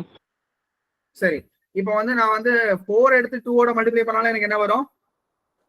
Even number. அப்பனா யோசிச்சு பாருங்க, ஒரு ஈவன் நம்பர் மல்டிபிளிகேஷன்ல எங்க வந்தாலுமே அது ஃபைனல் ஆன்சர் என்னவா இருக்க போகுது? Even number. இந்த பேசிக் நாலேஜ் கண்டிப்பா உங்களுக்கு இருக்கணும். புரியுதா? இது ஃபர்ஸ்ட் திங். ரைட். ரெண்டாவது, ஒரு ஆட் நம்பரை நீங்க எடுத்து மல்டிப்ளை பண்ணா என்னதான் வரும்னா ஆல்வேஸ் ஆட் நம்பர் தான் வரும். புரியுதா? சரியா? அவ்வளவுதான். சரி, இந்த பேசிக் இருந்ததுன்னா பட்டு இந்த சம நம்ம ஆப்ஷனை சீக்கிரம் வந்து டக்கு டக்கு கண்டுபிடிச்சிட்டு போயிட்டே இருக்கோம். இங்க பாருங்க, இந்த p minus q, B minus r, அதை பத்தி கவலைப்பட வேணாம். இங்க கியூ இது வந்து இன்டூ இருக்கு இந்த இடத்துல, அப்புறம் கியூ இன்டு எஸ். இதுல எஸ்ன்றது ஈவன் நம்பரா? Yes sir. எஸ்ன்றது ஈவன் நம்பர் மல்டிபிளிகேஷன்ல தானே இருக்கு. டிஸ்டர்ப் ஆகுது சவுண்ட், உங்களுக்கு பேக்ரவுண்ட்ல சவுண்ட் வந்ததுன்னா மியூட் பண்ணிக்கங்க. சரியா? எஸ்ன்றது ஈவன் நம்பர் தானேப்பா. Yes sir. மல்டிபிளிகேஷன் ஃபார்மட்ல தானேப்பா இருக்கு இந்த ஃபர்ஸ்ட் இதுல. Yes sir. அப்போ Yes, sir. ஈவன் நம்பரை எது கூட மல்டிப்ளை பண்ணாலும் ஈவன் நம்பர் தானேப்பா வரும். Yes sir. அப்பனா இந்த டோட்டலா குடுக்குறது ஈவன் சொன்னா அது கரெக்டா தான்ப்பா. Correct sir. அவ்வளவுதான், வேற ஒண்ணுமே இல்ல. அடுத்தது இங்க பாருங்க, இதுல பாருங்க அகைன் இங்கேயும் எஸ்ன்றது மல்டிபிளிகேஷன் தானே இருக்கு. Yes sir. அப்ப மொத்தமா மல்டிப்ளை பண்ணா என்ன வரும்? Even number. வேற ஒண்ணுமே இல்ல. அப்ப இதுவும் எனக்கு கரெக்ட் தான். இப்ப அடுத்ததா மூணாவதா ஒண்ணு கொடுத்தது நான் செக் பண்ண போறேன். சரியா? இதை மட்டும் தான் நான் சப்ஸ்டிட் பண்ணி பார்க்க போறேன். சரியா? இப்ப கியூக்கு நான் என்ன வேல்யூ கொடுத்திருக்கேன்? 3 sir. ஆருக்கு என்ன வேல்யூ கொடுத்திருக்கேன்? 2. கூட்டினா எவ்வளவு வரும்? 5. 5 வந்துரும். அப்புறம் அடுத்ததா பி என்ன வேல்யூ? 1. எஸ் என்ன வேல்யூ? 4. 4. சோ இத நம்ம ஆட் பண்ணா எவ்வளவு வந்துருது? 5. இப்பலாம் இங்க கவனிங்க, q plus r ஸ்கொயர் இருக்கிறதுனால q plus r ஸ்கொயர் இருக்கிறதுனால q plus r ன்றது 5, q plus r ஓட ஸ்கொயர் தான் அவங்க சொல்றாங்க. அப்ப 5 ஸ்கொயர். அடுத்ததா p plus s ன்றது நம்ம கண்டுபிடிச்சிருக்கோம். நம்மளோட சப்ஸ்டிடியூஷன் பிரகாரம் 5 வருது. Any odd number when you multiply, what is the final output? Odd number. Odd number. Odd number தான், வேற ஒண்ணும் இல்ல. மல்டிப்ளை எல்லாம் பண்ணிட்டு இருக்காதீங்க. சரியா? அப்போ மூணாவதும் கரெக்ட். அப்ப ஆன்சர் என்ன? All 1 2 3. அவ்வளவுதான். 1 2 3 ஆர் கரெக்ட். இவ்வளவுதான். புரியுதா? Yes sir. இவ்வளவுதான், வேற ஒண்ணுமே இல்ல. சரியா? சோ அப்ப யோசிச்சு பாருங்க, இந்த சம் ரொம்ப கஷ்டமா ஈஸியா? Easy தான் sir. செம ஈஸி. பார்த்து அடிச்சு தூக்கி போட்டு போயிட்டே இருக்கணும். புரியுதா? ஒரே ஒரு விஷயம் தான், ஆல்வேஸ் வந்து எக்ஸாம்ல வந்து ஒரு விஷயம் பார்க்கறதுக்கு பெருசா தெரியுதுன்னா நமக்கு எங்கேயோ ஒரு இடத்துல வந்து ஒரு பாயிண்ட் தெரியல, அதனால அது டைம் வேஸ்ட் ஆகுதுன்னு அர்த்தம். அவ்வளவுதான். பட் ஆனா கண்டிப்பா ஏதோ ஒரு ஆல்டர்னேட் இருக்கும், அது நமக்கு தெரியுதுன்னா சம் ஈஸி தான். சரியா? ரைட். இப்ப அடுத்தது இது உங்களுக்கே தெரிஞ்சிருக்கணும், ஏன்னா இந்த மாதிரி மாடல் நிறைய வாட்டி பார்த்துருக்கோம். சொல்லுங்க ஆன்சர். இதுக்கு என்ன ஃபார்முலா ஃபர்ஸ்ட் யூஸ் பண்ணுவோம்? ஜஸ்ட் ஒரு ஃபார்முலா யூஸ் பண்ணா ஆன்சர் வந்துற போதுல. என்னது அது ஞாபகம் இருக்கா? 60h minus 11 அதான் அந்த ஆங்கிளை கண்டுபிடிக்கிறது. எப்பவுமே ரெண்டு, ஒரு மினிட் ஹேண்ட் ஒரு அவர் ஹேண்ட். இதை நான் நார்மல் கிளாஸ் தான் டீப்பா சொல்லுவோம்ப்பா இதை பத்தி. பட் ஆனா இப்போ அது வேண்டாம், நம்ம டைரக்டா ஆன்சர் போட்டு போயிட்டே இருப்போம். ஆங்கிள் அப்படின்னு வரும்போது ஏன் எதுக்குலாம் நான் சொல்லுவேன். பட் ஆனா இங்க அது வந்து தேவையில்லை. ஜஸ்ட் ஏன்னா மல்டிபிள் கொஸ்டின்ஸ், நம்ம மல்டிபிள் டாபிக்ஸ் சால்வ் பண்ணிட்டு இருக்கோம். ஆங்கிள் கண்டுபிடிக்கணும்னா எந்த டைம்ல இருக்கக்கூடிய அவர் ஹேண்ட் மினிட் ஹேண்ட் அதுக்கான அந்த கிளாக்ல இருக்க ஆங்கிளை கண்டுபிடிக்கணும்னா என்ன ஃபார்முலா யூஸ் பண்ணுவாங்க? 60 hour minus 11 minute divided by 2 sir. என்னது 60 hour? சொல்லுங்க. 30 இன்டு கரெக்டா சொல்லுங்க. 360. சரி, okay. 30 into hour minus 11/2 into minutes. இது மாடுலஸ்ல வந்துடும். மாடுலஸ்ல ஏன் வருதுன்னா ஆல்வேஸ் பாசிட்டிவா வரணும்ட்டு. இந்த இடத்துல 4:25 இந்த 4ன்றது ஹவர்ஸ், 25ன்றது மினிட்ஸ். இதுல அப்படியே சப்ஸ்டிட் பண்ணுங்க, அவ்வளவுதான். அப்போ இந்த இடத்துல 30 இன்ட்டு என்னது அவர். அப்ப 30 இன்ட்டு என்னது? 30 இன்ட்டு என்ன வரணும்?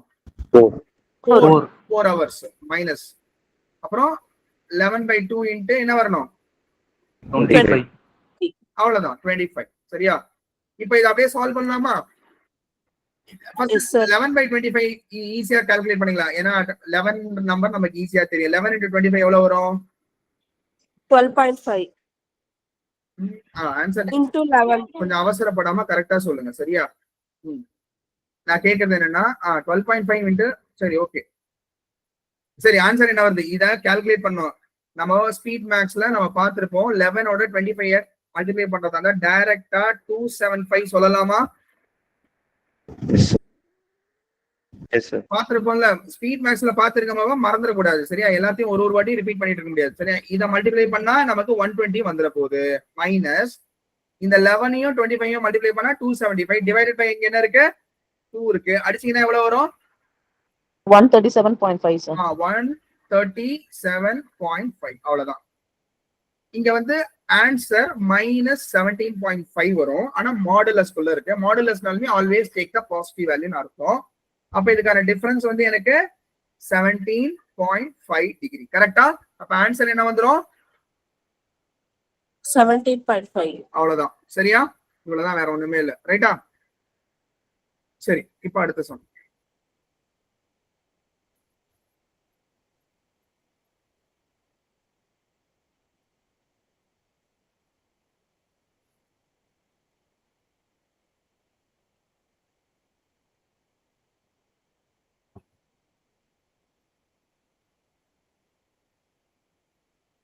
ஓகே, இங்க பாருங்க.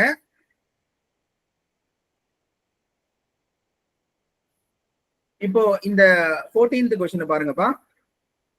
இந்த மாதிரி கொஸ்டின் கேட்கும்போது நமக்கு சம் போடுறதுக்கு வந்து என்னடா கேட்டிருக்கான் அப்படின்னு தோணும். ஒண்ணுமே இல்லை. இந்த மாதிரி சம் கேட்டாங்கன்னா அப்படியே ஆப்ஷன் எடுத்து அங்கங்க சப்ஸ்டிட் பண்ணிட்டே வாங்க. ஏதோ ஒரு ஆப்ஷன்ல மட்டும் என்ன ஆகுன்னா ஒரு ஆர்டர் வரும். எப்படி ஆர்டர் வரும்னா, ஏதோ ஒரு லெட்டர் 2 வாட்டி யூஸ் பண்ணிருப்பாங்க, இல்ல ஏதோ ஒரு குறிப்பிட்ட லெட்டர் 3 வாட்டி யூஸ் பண்ணிருப்பாங்க. இவ்வளவுதான். அப்படி இல்லைன்னா என்ன இருக்கும்? ஃபர்ஸ்ட் டைம் ஒரு லெட்டரா யூஸ் பண்ணிருப்பான், அதே லெட்டரை செகண்ட் டைம் 2ஆ யூஸ் பண்ணிருப்பான், 3வது வாட்டி 3ஆ யூஸ் பண்ணிருப்பான், 4வது வாட்டி 4ஆ யூஸ் பண்ணிருப்பான். இவ்வளவுதான். இதான் மெஜாரிட்டி அவங்க கேட்கறாங்க. சரியா? சோ இதை நம்ம செக் பண்ணி பார்க்க வேண்டியதுதான். ஒன்னொன்னா நீங்க சப்ஸ்டிட் பண்ணி பார்க்க வேண்டியதான். ஃபார் எக்ஸாம்பிள், இப்ப நீங்க ஃபர்ஸ்ட் ஆப்ஷன் எடுத்துக்கிறீங்கன்னு வச்சுக்கோங்க. ஒரு ஆப்ஷனா சப்ஸ்டிட் பண்ணாலுமே கரெக்டா வந்துடும் ஆன்சர். ஒரு ஆப்ஷனா நீங்க எடுத்து சப்ஸ்டிட் பண்ணாலுமே உங்களுக்கு அந்த ஆர்டர் கரெக்டா வந்துடும். இப்ப பாருங்க, ஃபர்ஸ்ட் ஆப்ஷன் என்ன? BA DCயா? இந்த இடத்துல ஏவை போடுறேன், சாரி பிஏ போடுறேன். ஃபர்ஸ்ட் ஒரே நிமிஷம் ரப்பர் எலிமினேட் பண்ணிக்கிறேன். ஃபர்ஸ்ட் ஆப்ஷன் எடுத்துக்கிறேன்பா. இந்த டேஷ் வர இடத்துல நான் பிஏ போடுறேன். அடுத்து டேஷ் வர இடத்துல ஏவை போடுறேன். அடுத்து டேஷ் வர இடத்துல டிஏ போடுறேன். அடுத்து டேஷ் வர இடத்துல சிஏ போடுறேன். ஏன்னா ஃபர்ஸ்ட் ஆப்ஷன் அதான் இருக்கு. இதுல எதனா ஆர்டர் வருதான்னு பாருங்க. ஏ வருது, இங்க பாருங்க, ஏ வருது, அப்புறம் 2 வாட்டி பி சிடி வருது, அப்புறம் ஏ வருது, 2 வாட்டி பி சிடி வருது, அப்புறம் ஏ வருது, பி, ஆனா இப்ப பி வந்து 2 வாட்டி இல்ல, ஒரு ஆர்டர் அப்போ பிரேக் ஆகுது, அப்போ கண்டிப்பா ஃபர்ஸ்ட் ஆப்ஷன் கிடையாது. அவ்வளவுதான். இப்ப நான் சொன்னது புரிஞ்சுதா? அடுத்து போலாமா? அடுத்த ஆப்ஷன் செக் பண்ணலாமா? Yes, sir. Okay. சரி, Yes, sir. erase பண்ணிக்கிறேன், ஒரே நிமிஷம். இது ரொம்ப ஈஸியான கொஸ்டின். ஜஸ்ட் சப்ஸ்டிட் பண்ண ஆன்சர் வந்துரும். கேர்ஃபுல்லா சப்ஸ்டிட் பண்ணுங்க, அவ்வளவுதான். அதே மாதிரி ரெண்டாவது ஆப்ஷன் இப்போ BACDன்னு இருக்கு. அப்போ இந்த இடத்துல B, இந்த இடத்துல A, இந்த இடத்துல C, இந்த இடத்துல D, ரைட்டா? ஏன்னா BACD இருக்கு. BACD அந்த கேப்ல உட்கார வச்சுங்க. சோ பாருங்க, இப்ப A இருக்கு, 2 வாட்டி B வருது, CD. அப்புறம் A இருக்கு, 2 வாட்டி B, 2 வாட்டி B இருக்கு, CD இருக்கு. ஆனா இங்க A இருக்கு, 2 வாட்டி B வரல, அப்ப ஆர்டர் பிரேக் ஆகுது. அப்ப எதுவும் கிடையாது,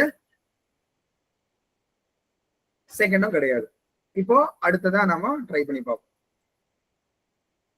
அதாவது எல்லா இடத்துக்கும் ஒரு ஃபைன் ஆர்டர் வரணும். ஏதோ ஒரு லெட்டர் 2 வாட்டியோ 3 வாட்டியோ இருக்கும், சரியா? கண்டிப்பா ஒரு ஆர்டர் வந்து ஃபாலோ ஆகும். இப்ப நம்ம அடுத்த ஆப்ஷன் எடுத்துக்கலாம், அதாவது தேர்ட் ஆப்ஷன். தேர்ட் ஆப்ஷன் என்ன? AACD. AACD பாருங்க, ஃபர்ஸ்ட் லெட்டர் A 2 வாட்டி வருது, அப்புறம் BCD, அப்புறம் அடுத்ததா பாருங்க, A ஒரு வாட்டி இருக்கு, ஆனா B எத்தனை வாட்டி இருக்கு? 2 வாட்டி, அப்புறம் CD வந்துருது. அப்புறம் மூணாவதுல அதாவது பிரேக் பண்ணிக்கலாம், பிரேக் பண்ணி பாத்துங்க. அப்புறம் இதுல ABC C வந்து 2 வாட்டி வருது, அப்புறம் இதுல வந்து D வந்து 2 வாட்டி வருது. இங்க பாருங்க, இந்த குரூப்ல இந்த ஃபர்ஸ்ட் வரதுல A 2 வாட்டி வருது, அடுத்து வரதுல B 2 வாட்டி வருது, அடுத்து வரதுல C 2 வாட்டி வருது, அடுத்து வரதுல D 2 வாட்டி வருது. அப்ப இது கரெக்டான ஆர்டரா? Yes, Yes, sir. sir. மத்த லெட்டர்ஸ்லாம் ஒரு வாட்டி இருக்கு, மத்த லெட்டர்ஸ்லாம் ஒரு வாட்டி இருக்கு, அவ்வளவுதான். சரியா? ABCDல முதல் இடத்துல A 2 வாட்டி, ரெண்டாவது இடத்துல B 2 வாட்டி, மூணாவது இடத்துல C 2 வாட்டி, நாலாவது இடத்துல D 2 வாட்டி. ஆனா மத்த லெட்டர்ஸ் ஒரு வாட்டி இருக்கு, அவ்வளவுதான். அப்ப ஆன்சர் எது வரும்? C option. அவ்வளவுதான், வேற ஒண்ணுமே இல்லை. சரியா? ஓகே, இப்ப அடுத்த கொஸ்டின். இது நான் சொல்றதை நீங்க கரெக்டா கவனிச்சதான் புரியும், சரியா? கொஞ்சம் அதாவது ஈஸியான கொஸ்டின் தான், ஆனா இது வந்து பேசிக்ஸ் வந்து நான் கொஞ்சம் நல்லா சொல்ல பிறகுதான் புரியும். பட் நான் கம்ப்ரஸ் பண்ணி இந்த இடத்துல ஷார்டஸ்ட் பாசிபிள் டைம்ல சொல்றதுக்கு ட்ரை பண்றேன், கொஞ்சம் புரிஞ்சுக்கங்க. அதே மாதிரி எக்ஸாமை பொறுத்த வரைக்கும் எப்பவுமே வந்து கொஸ்டினை சால்வ் பண்ணி போடணும்னு நினைக்கிறத விட்டுட்டு ஆப்ஷனை கூட எடுத்து போடலாம், ஞாபகம் வச்சுக்கோங்க. ஆப்ஷனை கூட எடுத்து ஆன்சருக்கு நம்ம யூஸ் பண்ணிக்கலாம், சரியா? இது வந்து பார்ட்னர்ஷிப் சம். ஜென்ரலா பார்ட்னர்ஷிப் சம்முக்கு உங்களுக்கு எல்லாருக்கும் ஒரு பேசிக் திங் தெரியணும். அது என்ன அப்படின்னா, இப்போ நான் தான் A, நீங்க தான் Bன்னு வச்சுக்கோம். நம்ம 2 பேரும் சேர்ந்து ஒரு பார்ட்னர்ஷிப்ல ஒரு கம்பெனி ஆரம்பிக்கிறோம் அப்படின்னு வச்சுக்கோம், சரியா? இப்போ நான் வந்து 1 லட்ச ரூபாய் பணம் போட்டிருக்கேன், நீங்க 2 லட்ச ரூபாய் பணம் போட்டிருக்கீங்க. நல்லா புரிஞ்சுக்கீங்க, வர ப்ராஃபிட்ல 2 பேரும் ஈக்குவலா எடுத்துப்போமா, இல்ல வந்து எவ்வளவு இன்வெஸ்ட் பண்ணுமோ அதுக்கேற்ற மாதிரி எடுத்துப்போமா? Investment இருக்கோம்.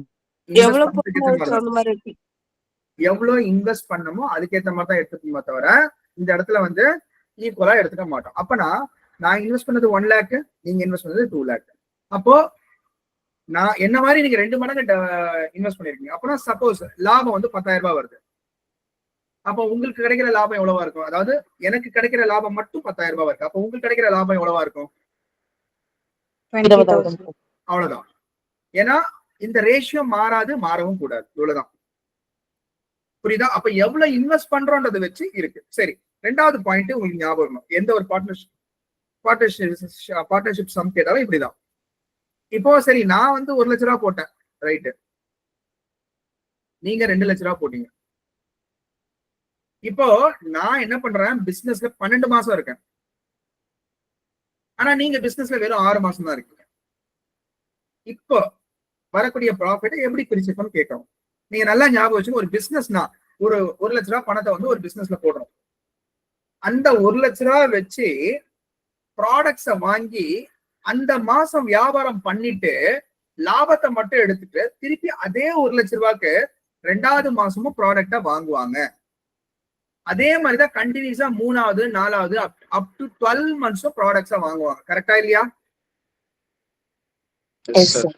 அப்பனா ப்ராடக்ட்ஸ் அவங்க வாங்கினது எவ்வளவு ரூபாய்க்கு வாங்கியிருக்காங்க மொத்தமா ஒரு வருஷத்துல?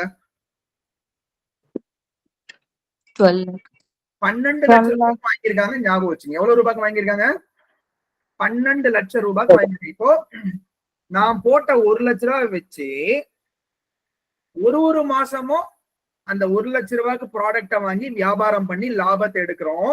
அப்போ நான் போட்டது 1,00,000 தான். ஆனா என் பணம் 12 மாசம் இருக்கிறதுனால என்னோட பணம் எத்தனை வாட்டி ப்ராடக்ட வாங்க யூஸ் ஆச்சுன்னா 12 வாட்டி.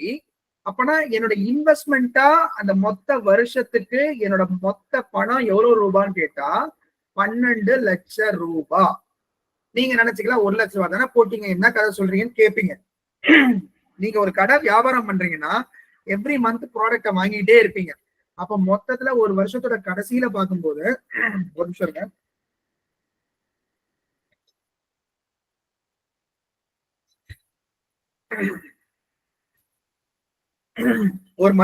ஒரு வருஷத்தோட கடைசியில எவ்வளவு ரூபாய்க்கு பொருள் வாங்குனீங்க அப்படின்னு பார்த்தா எவ்வளவு ரூபாய்க்கு வாங்கிருக்கீங்க? 12 lakhs. அப்பனா இன்வெஸ்ட்மெண்ட் இஸ் 12 lakhs. புரியுதா? Not 1 lakh. ஞாபகம் வச்சுங்க. அதே மாதிரிதான் இப்ப பி, அதாவது நீங்க எவ்வளவு பணம் போட்டீங்க? 2,00,000 ரூபாய் போட்டீங்க. ஆனா நீங்க 6 மாசம் வரைக்கும் தான் இருந்தீங்க. கரெக்டா? அப்பனா முதல் மாசம் உங்க பணத்தை வச்சு 2,00,000 ரூபாய் வச்சு பொருளை வாங்கி வியாபாரம் பண்றோம், லாபம் கிடைக்குது. இப்ப 2வது மாசமும் உங்க பணம் 2,00,000 ரூபாய் வச்சு திருப்பி பொருளை வாங்குறோம், வியாபாரம் பண்றோம், லாபம் கிடைக்குது. அப்பனா ஆனா எத்தனை மாசத்துக்கு? 6 மாசம். அப்பனா உங்களோட investment for the whole journey, உங்களோட இன்வெஸ்ட்மெண்ட் வந்து மொத்தமா எவ்வளவுன்னு பார்த்தா எவ்வளவு ரூபாய் வருது? 12 lakhs. 12 lakh. இப்ப இந்த இடத்துல 2 பேரும் ஷேர் பண்ணிக்கிறது, ப்ராஃபிட் எப்படி ஷேர் பண்ணிப்போம்? ஈக்குவலா ஷேர் பண்ணிக்கோ. அவ்வளவுதான். அப்பனா இங்க 2 விஷயம் தான்ப்பா நமக்கு வந்து ரோல் பிளே பண்ணது. ஒண்ணு நம்ம போடுற இன்வெஸ்ட்மெண்ட், 2வது எவ்வளவு நாள் இன்வெஸ்ட் பண்ண, பீரியட் ஆஃப் இன்வெஸ்ட்மெண்ட். புரியுதா? அப்ப இந்த ரேஷியோல தான் நம்ம என்ன பண்ண போறோம்? பணத்தை பிரிச்சுக்க போறோம். ஒருவேளை இங்க 3வதா ஒருத்த சீன் வரான்னு வச்சுக்கோங்க, அவனும் அதே தான் கணக்கு. அப்ப சிம்பிளா I1 இன்டு P1 இந்த ரேஷியோல தான் I2 இன்டு P2 பணத்தை பிரிச்சுப்பாங்க ஆல்வேஸ். புரியுதா? இந்த ரேஷியோல தான் பணத்தை. அப்ப இந்த இடத்துல ரேஷியோ நம்ம கால்குலேட் பண்ணா எவ்வளவு வருது? 1/1 இந்த இடத்துல. சரியா? அவ்வளவுதான். இந்த பேசிக் தெரிஞ்சதுன்னா இந்த சம்ம போறது ஈஸி. சோ நான் சொல்றதை என் கூடவே வாங்க. இப்ப நான் என்ன பண்ண போறேன்னா, இருங்க சம் எடுத்துக்கிறேன். இப்போ பாருங்க, நான் வந்து கொஸ்டின்ல இருக்க ஆப்ஷனை வச்சு ஆன்சரை போட்டுற போறேன். சரியா? ஏன்னா அது ஈஸி, ரொம்ப ஈஸி. அதனால சரியா? நீங்க ஒண்ணு ரிவர்ஸ்ல போய் எல்லாம் ஒர்க் பண்ணி பெருசா ஈக்குவேஷன் எழுதி அப்புறம் ஆன்சர் கண்டுபிடிக்கணும்னு அவசியம் இல்லை. ஏன்னா எக்ஸாமை பொறுத்த வரைக்கும் இந்த கேள்விக்கு ஆப்ஷன் என்னதான் கேட்டிருக்காங்க தவிர நீங்க எப்படி போட்டீங்க, எந்த மெத்தட்ல போட்டீங்கன்னா எந்த கதையும் கேட்கலாம் அவங்க. சரியா? அதனால அப்படின்றத நம்ம போடணும்னா அப்ப நான் சொல்றதை கரெக்டா கவனிங்க. ஃபர்ஸ்ட் கொஸ்டினை ஃபர்ஸ்ட் புரிஞ்சுப்போம். 2% P and Q 2 பேர் இருக்காங்க. யாரு? 2 பேர் இருக்காங்க. P இருக்கான், Q இருக்கான். Enter into business. ஓகே, 2 பேர் பிசினஸ் பண்றாங்க. P puts 14,000 more than Q. அப்ப Q எவ்வளவு ரூபாய் போடுறானோ, Q எவ்வளவு ரூபாய் போடுறான். சப்போஸ் Q வந்து எவ்வளவு ரூபாய் போட்டான்னு எனக்கு தெரியாது. சப்போஸ் Q ஓட இன்வெஸ்ட்மெண்ட் நான் ஐன்னு வச்சுக்கிட்டேன்னா அப்போ P போட்ட இன்வெஸ்ட்மெண்ட் எவ்வளவா இருக்கும்? I plus 14,000. அவ்வளவுதான், வேற ஒண்ணுமே இல்ல. சரியா? ஏன்னா அவன் 14,000 ரூபாய் எக்ஸ்ட்ரா போடுறான், அவ்வளவுதான். அடுத்ததா, but P has invested for how many months? 8 months. 8 months. And Q has invested for how many months? 10 months. 10 months. அவ்வளவுதான். இப்ப என்ன கேள்வினா, if P's share is 400 more than Q. பாருங்க, ஆல்வேஸ் வந்து ஒருத்தன் இன்னொருத்தரோட அதிகமா வாங்குறான் அப்படின்னு சொன்னாலுமே இதை நீங்க வேற மாதிரி எப்படி புரிஞ்சுக்கணும்னா, இவனுக்கும் இருக்கிற டிஃபரன்ஸ் தான் கொடுத்துருக்காங்கன்னு அர்த்தம். அதாவது P Q விட அதிகமா 400 ரூபாய் அவனுக்கு ஷேர் கிடைக்குது. அவனுக்கு ப்ராஃபிட்ல ஷேர் வந்து 400 ரூபாய் Pக்கு எக்ஸ்ட்ரா கிடைக்குது. யாரை விட? Qவை விட. அப்பனா என்ன அர்த்தம்னா, Pக்கும் Qக்கும் இருக்கிற அந்த ஷேர்ல இருக்கிற டிஃபரன்ஸ் எவ்வளவுன்னு அர்த்தம்? 400 rupees. அவ்வளவுதான். அப்பனா நான் இப்படி எழுதுறத அதை நான் இப்படி எழுதிக்கிறேன் என்னோட கன்வீனியன்ஸ்க்காக. நல்லா கவனிங்க. P minus Q equal to எவ்வளோட அர்த்தம்? 400. அவ்வளவுதான். அடுத்ததா அங்கே கொடுத்தா share out of the total profit of எவ்வளோ? 2,000. அப்ப உண்மையா மொத்தமா வந்த ப்ராஃபிட் 2,000 ரூபாய். அப்பனா மொத்தமா வந்த ப்ராஃபிட் 2,000 ரூபாய்னா இந்த 2,000 ரூபாய்ன்றது Pக்கும் Qக்கும் சேர்ந்து வரக்கூடிய மொத்த ப்ராஃபிட். கரெக்டா? Yes, sir. மொத்த ப்ராஃபிட். ஓகே. சரி, இப்போ இந்த ஒரு விஷயம் உங்களுக்கு எழுத தெரிஞ்சதுன்னா இந்த செம ஈஸியா போட்டுருவோம். நல்லா புரிஞ்சுங்க. எல்லா இடத்துலயும் கேள்விகள்ல நிறைய இடங்கள்ல பாத்தீங்கன்னா a plus b equal to 400, sorry a minus b equal to 400, a plus b equal to 2000. அதே மாதிரி கொஸ்டின்ல வந்து x minus y equal to 400, x plus y equal to 2000. இந்த மாதிரி கொஸ்டின் எங்க வேணா என்ன வேணா வரட்டும். சரியா? வேற p minus q equal to 400, p plus q equal to 2000. இந்த மாதிரி வந்தாலுமே ஞாபகம் வச்சுங்க, முதல்ல வர வேல்யூவை கண்டுபிடிக்க நீங்க என்ன பண்ணணும்னா, இது ரெண்டுத்தையும் கூட்டினா எவ்வளவு வருது? 2400. கூட்டினா எவ்வளவு வருது? 2400. பாதியாக்குனா எவ்வளவு வரும்? 1200. அதுதான் p யோட வேல்யூ. சரி, இப்ப q ஓட வேல்யூ வேணும். அதாவது ரெண்டாவதா இருக்கிறதோட வேல்யூ வேணும். இங்க பாருங்க, இத டிஃபரன்ஸ் எடுங்க. டிஃபரன்ஸ் எடுத்தா எவ்வளவு வரும்? 1600. 1600. அந்த பாதியாக்குனா எவ்வளவு வரும்? 800. அவ்வளவுதான். அவ்வளவுதான், வேற ஒண்ணுமே கிடையாது. புரியுதா? சோ ஆல்வேஸ் வந்து இந்த நல்லா ஞாபகம் வச்சு, இது நிறைய இடத்துல யூஸ் ஆகும் எக்ஸாம்ல. அட்லீஸ்ட் ஒரு 2-3 இடத்துலயாவது யூஸ் ஆகும். சரியா? இதெல்லாம் வந்து நம்ம எக்ஸாம் எழுதவே கூடாது. பார்த்தா ஓ இதான் நான் டக்கு டக்குன்னு அடிச்சுட்டு போயிட்டே இருக்கணும். அப்படின்னா பியோட ஷேர் எவ்வளோ? பி ஷேர் எவ்வளோ? 1200. பியோட ஷேர் எவ்வளோ? 800. அப்ப ரேஷியோ என்ன? 3:2. ரேஷியோ என்ன? 3:2. ரேஷியோ 3:2. இவ்வளவுதான். இத கண்டுபிடிச்சா ஆன்சர் ஈஸி. இப்ப பாருங்க, அப்ப p யோட ரேஷியோ 3, q யோட ரேஷியோ 2. அப்ப p இன்வெஸ்ட் பண்ண பணம் 3னா q இன்வெஸ்ட் பண்ண பணம் 2. இதுதான் கணக்கு. இப்ப பாருங்க, இதை அப்படியே வச்சு எப்படி ஈஸியா போடுறேன்னு பாருங்க. எனக்கு கொஸ்டினுக்கு நான் ஆன்சர் எல்லாம் போட போறதே இல்ல. எனக்கு ஒரு க்ளூ இருக்கு. p வந்து ஒருவேளை p யோட பணம் ஒருவேளை 30,000 ரூபாவா இருந்தா, இங்க நான் ரேஸ் பண்ணிக்கிறேன்ப்பா.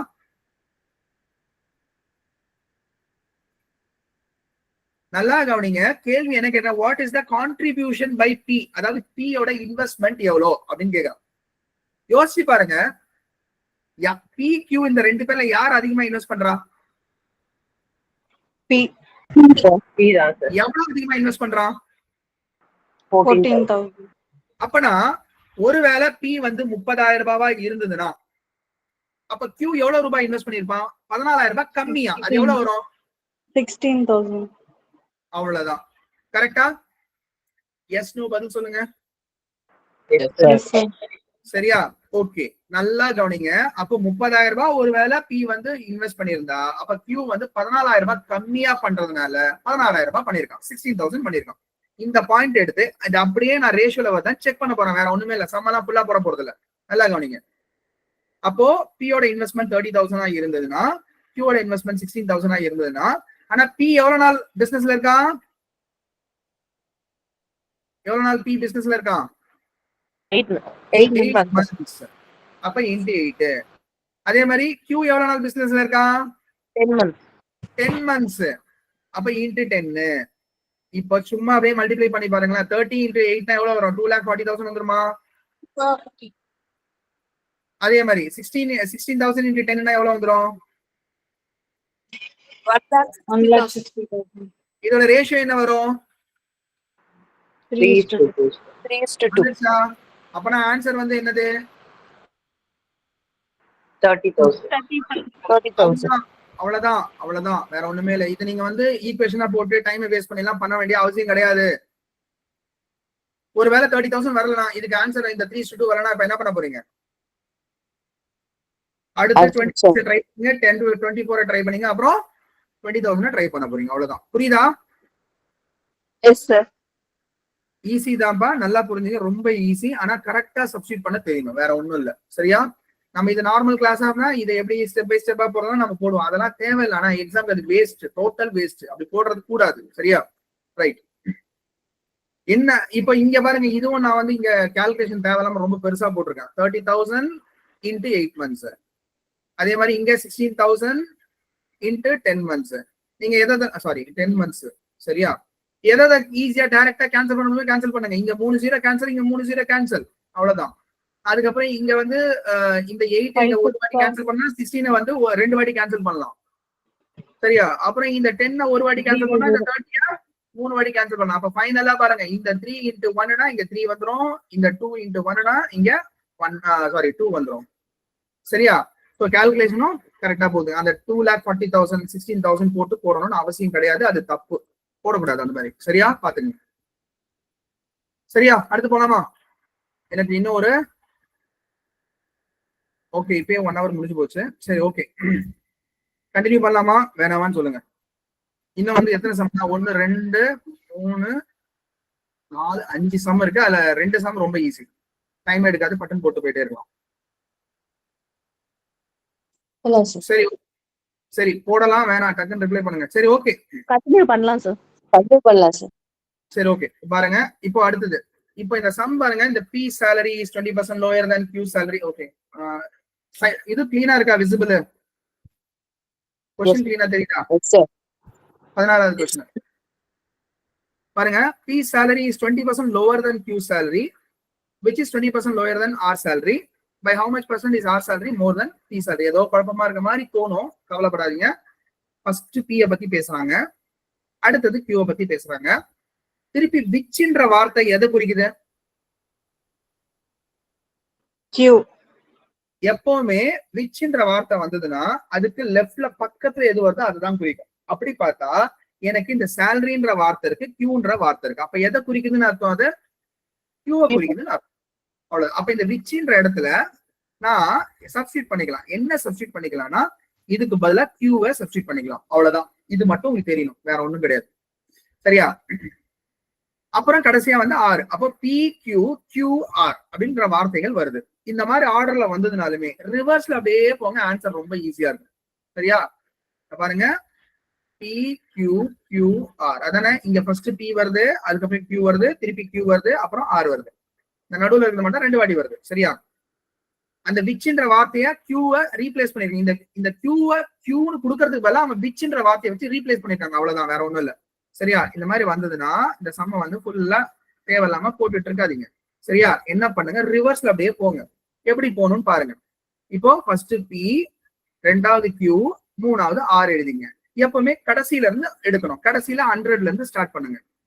இப்போ பாருங்க என்ன பண்ணுங்க, இந்த இடத்துல Q இருக்கு. Q is 20% lower than R salary. அப்படின்னா என்ன அர்த்தம்? R விட 20% கம்மி. அப்ப Q வேல்யூ எவ்வளவா இருக்கும்? 80. அவ்வளவுதான்ப்பா, வேற ஒண்ணுமே இல்ல. 80, that's it. இப்ப அடுத்ததா, சோ அப்ப நான் இதை யூஸ் பண்ணிட்டேன். இப்ப முன்னா ஃபர்ஸ்ட் ஸ்டேட்மெண்ட் யூஸ் பண்ணும். P salary is 20% lower than Q salary. நல்லா கவனிங்க, P salary is 20% lower than Q salary. Q விட 20% கம்மி. நமக்கு தெரியும் Q ஓட salary இங்க எவ்வளவா இருக்கு? 80 இருக்கு. எப்பவுமே 10% ஃபார் எனி நம்பர் என்னவா இருக்கும்னா ரைட் சைட்ல இருந்து ஒரே ஒரு டெசிமல் தள்ளி புள்ளி வச்சா, நான் சொல்றேன் எனி நம்பருக்கு. சரியா? அப்ப 80க்கு ஒரு டெசிமல் தள்ளி புள்ளி வச்சா 10%ன்றது 8. அப்ப 20% எவ்வளவு வரும்? 16. 20%. அப்ப 16 கம்மி. யாரோட salary கம்மி? P ஓட salary Q விட 20% கம்மி அப்படின்னு சொல்றாங்க. அப்ப 20% கம்மினா என்ன அர்த்தம்? 16 கம்மியா இருக்கு. அப்ப 80ல 16 கம்மி பண்ணா எவ்வளவு வரும்? 64. அவ்வளவுதான். அப்ப PQRக்கான ரேஷியோ கண்டுபிடிச்சாச்சா? Yes, sir. இப்போ क्वेश्चन முடிஞ்சு போச்சு வேலை. இங்க பாருங்க, how much percent is R salary more than P salary? இப்போ R ஓட salary P ஓட salary விட எவ்வளவு அதிகமா இருக்குன்னு கேக்குறாங்க. இப்போ R க்கும் P க்கும் எவ்வளவு salary difference? 36. 36. இப்ப கேள்வி வந்து இங்க நல்லா கவனிங்க, how much percent is R salary more than P salary? பர்சன்டேஜ்ல P compare பண்ணும்போது R ஓட salary எவ்வளவு அதிகம்னு கேக்குறாங்க. அப்ப எது கூட கம்பேர் பண்றாங்க? P கூட கம்பேர் பண்றாங்க. அப்ப எது கூட கம்பேர் பண்றோமோ அதுதான் டினாமினேட்டர். அப்ப P, அப்ப கீழே என்ன எழுதணும்? 64. ஏன்னா P கூட கம்பேர் பண்றோம். எவ்வளவு அதிகமா இருக்கு அப்படின்னு கேட்டிருக்காங்க. R எவ்வளவு அதிகமா இருக்கு P யோட கம்பேர் பண்ணா பர்சன்டேஜ்ல அப்படின்னு கேக்குறாங்க. அப்போ கம்பேர் பண்ணக்கூடியதை கீழே போட்டுக்கிறோம். அதாவது P வந்து 64 கீழே போட்டுக்கிறோம். அப்போ எவ்வளவு அதிகமா இருக்கு? R 36 அதிகமா இருக்கு. இதுக்கு பர்சன்டேஜ் கேக்குறதுனால இன்டு 100. அவ்வளவுதானே, வேற ஒண்ணுமே இல்லல. புரியுதுங்களா? சோ இப்போ இதை நம்ம கால்குலேட் பண்ணணும் கரெக்டா? சோ இதை கால்குலேட் பண்ணணும். நான் இங்க எடுத்துக்கிறேன் ஒரு நிமிஷம்.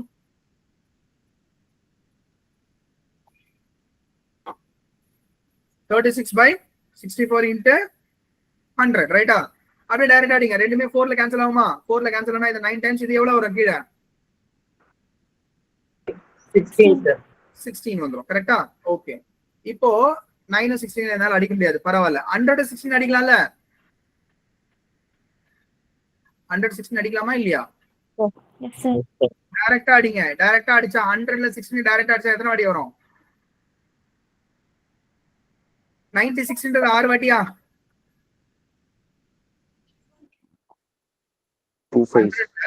16 அடிச்சா 96ன்றது 6 வாட்டியா? பிளஸ் ஒரு 4 இருக்கா? 4/16 0.25 சொல்லலாமா? 6.2.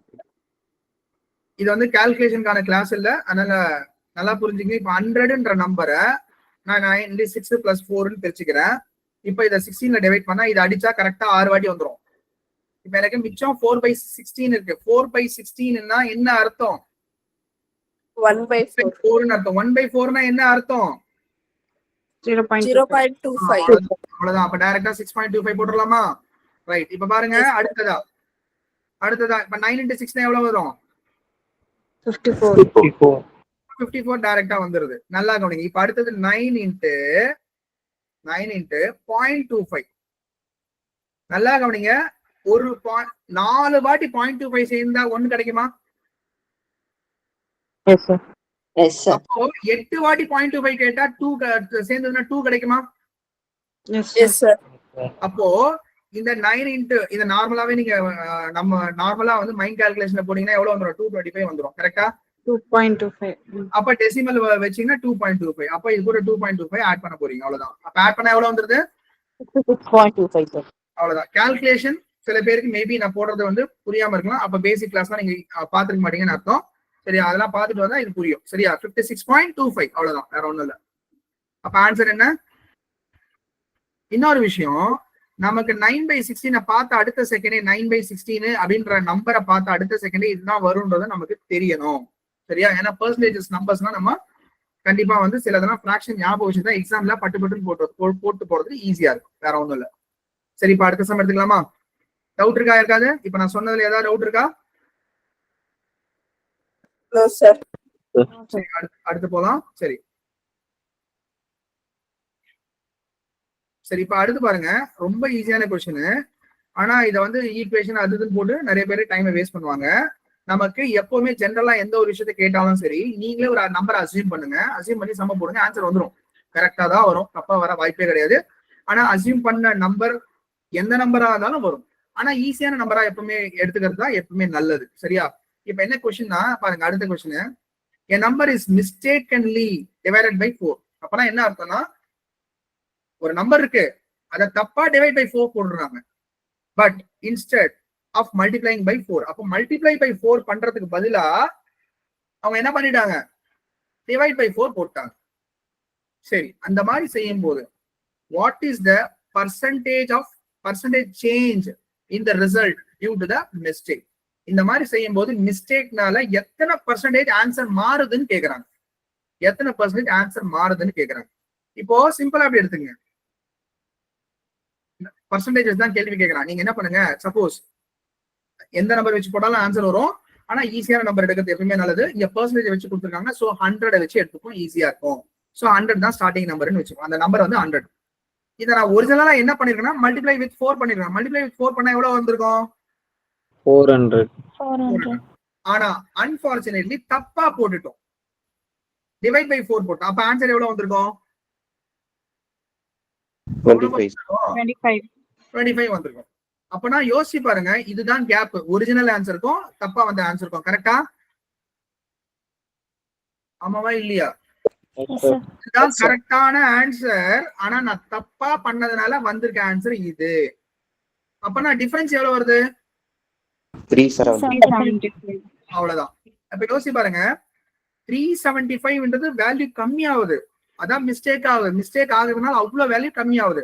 அப்ப 375 வேல்யூ கம்மி ஆகுது. அப்ப ஒரிஜினலா வர வேண்டியது 400. அப்ப ஒரிஜினலா வர வேண்டிய 400ல எவ்வளவு கம்மி ஆயிடுச்சு? 375 கம்மி ஆயிடுச்சு. ஏன்னா தப்பா போட்டு ஆன்சர் 25 வந்துருச்சு. அப்போ எவ்வளவு மிஸ்டேக் ஆனது எத்தனை பெர்சன்டேஜ் மிஸ்டேக் கொடுத்துருக்குன்னு கேக்குறாங்க. அப்போ பர்சன்டேஜ்னா இன்ட்டு 100 போட போறீங்க. அப்போ இது வெரி க்ளோஸ் டு பார்க்கும்போது ஆப்ஷன் வச்சு எலிமினேட் பண்ணுங்க. இதுக்கு ஆன்சர் என்ன வரும்? கொடுத்துருக்கல எந்த ஆப்ஷன் வர முடியும்? 93.7. போடாதீங்க. புரியுதுங்களா? Very close. ஏன்னா இந்த மேல இருக்க நம்பர் கீழே இருக்க நம்பர் கிட்டத்தட்ட வெரி க்ளோஸ். அப்பனா இட் மஸ்ட் பி ஆன்சர் வந்து வெரி நியர் டு 100. 100க்கு நியரா இருக்குது இது மட்டும்தான். போடாதீங்க. சம்மு போட்டு டைமை வேஸ்ட் பண்ணாதீங்க. இல்லையா? போட்டுதான் பாப்பனா போட்டு பாத்துங்க, அது உங்க இஷ்டம். சரிங்களா? சரி, அடுத்து போலாமா? Yes sir. அடுத்தது ரொம்ப சிம்பிளான சம் தான், நல்லா கவனிங்க. In an examination 80% of the students passed in English. அப்ப எத்தனை பேர்? இப்போ நல்லா கவனிங்க, எப்பவுமே ரெண்டு விதமா யோசிங்க. ஒரு கொஸ்டினை படிச்சீங்கன்னா அங்க என்ன கொடுத்துருக்காங்களோ அதை மட்டும் யோசிக்காதீங்க. இதுக்கு வேற என்னடா வரும்னு யோசிங்க. இதுக்கு வேற என்ன வரும் சொல்லுங்க பாப்போம். 80% students passed in Englishனா இன்னொன்னு என்னது? 20% fail. அது தெரிஞ்சதுனால நீங்க சம போட முடியும். இதுதான் யோசிக்கணும், இப்படிதான் யோசிக்கணும். ஒரு ஸ்டேட்மெண்ட்டை பார்த்தோம்னா indirect, what is other indirect meaning. Indirect meaning சில இடத்துல வந்து நிறைய இருக்கும், அதையும் நீங்க கண்டுபிடிக்கணும். அதான் உங்க வேலை. சரியா? சோ அப்போ 20% ஸ்டூடெண்ட்ஸ் இன் இங்கிலீஷ் ஃபெயில்டு, அதுதான் மேட்டர். அடுத்தது 70% ஆஃப் த ஸ்டூடெண்ட்ஸ் பாஸ்ட் இன் ஹிந்தி. அப்ப ஹிந்தில எத்தனை பேர் ஃபெயில் ஆயிருக்கான்? 30%. 30% ஃபெயில் ஆயிருக்கான். இதுதான். அப்புறம் 15% ஃபெயில்ட் இன் போத் சப்ஜெக்ட்ஸ். ஹிந்தில இங்கிலீஷ்ல ரெண்டுத்துலயுமே ஃபெயில் ஆனவன் எத்தனை பேரு? 15%. இப்ப கேள்வி என்னன்னா, what is the percentage of the students who failed in only one subject? வெறும் ஒரு சப்ஜெக்ட்ல ஃபெயில் ஆனவன் எத்தனை பேர்ப்பா அப்படின்னு கேக்குறான். கரெக்டா? இப்ப எனக்கு தேவையானது ஃபெயில் ஆனவன் தானே வேணும். அப்ப நான் சம்ம வச்சு எப்படி போட்டா கரெக்டா எனக்கு ஆன்சர் வரும்னா, ஃபெயில் ஆனவன் வச்சு போட்டாதான் வரும். அப்பனா எனக்கு இங்கிலீஷ்ல ஃபெயில் ஆன பசங்க எத்தனை பேரு? 20%. அப்ப இங்கிலீஷ்ல ஃபெயில் ஆனவன் 20%. சரி, அப்புறம் ஹிந்தில ஃபெயில் ஆன பையன் எத்தனை பேரு? 30%. ரெண்டுலயும் சேர்த்து ஃபெயில் ஆனவன் எத்தனை பேரு? 15. 15 அவங்க கொடுத்துருக்காங்க கேள்வியில. 15. இந்த முழு சர்க்கிள்ல வரக்கூடிய டோட்டல் வேல்யூ தான் 20. ஆனா இங்க 15 வந்திருக்கு. அப்ப இன்னும் எவ்வளவு வரணும்? 5. அப்பனா இங்கிலீஷ்ல மட்டும், ரெண்டு சப்ஜெக்ட்ல இல்ல, இங்கிலீஷ்ல மட்டும் ஃபெயில் ஆனவன் எத்தனை பேரு? 5%.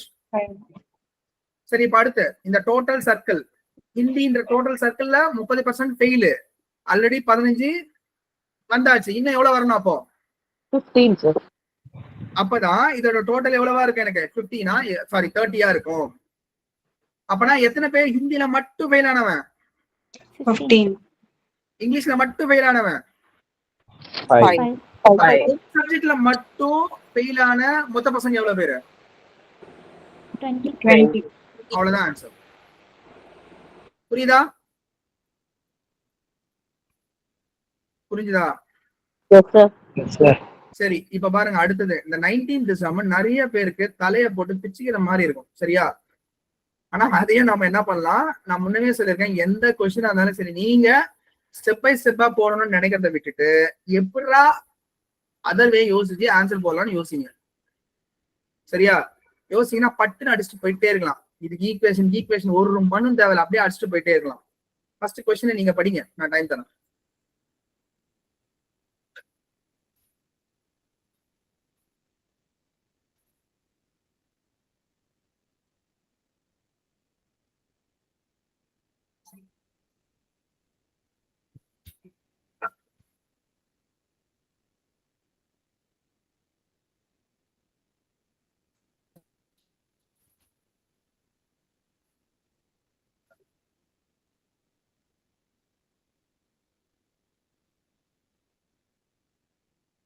சரி, ஓகே. ஐ திங்க் கொஸ்டின் படிச்சிருப்பீங்க நம்புறேன்.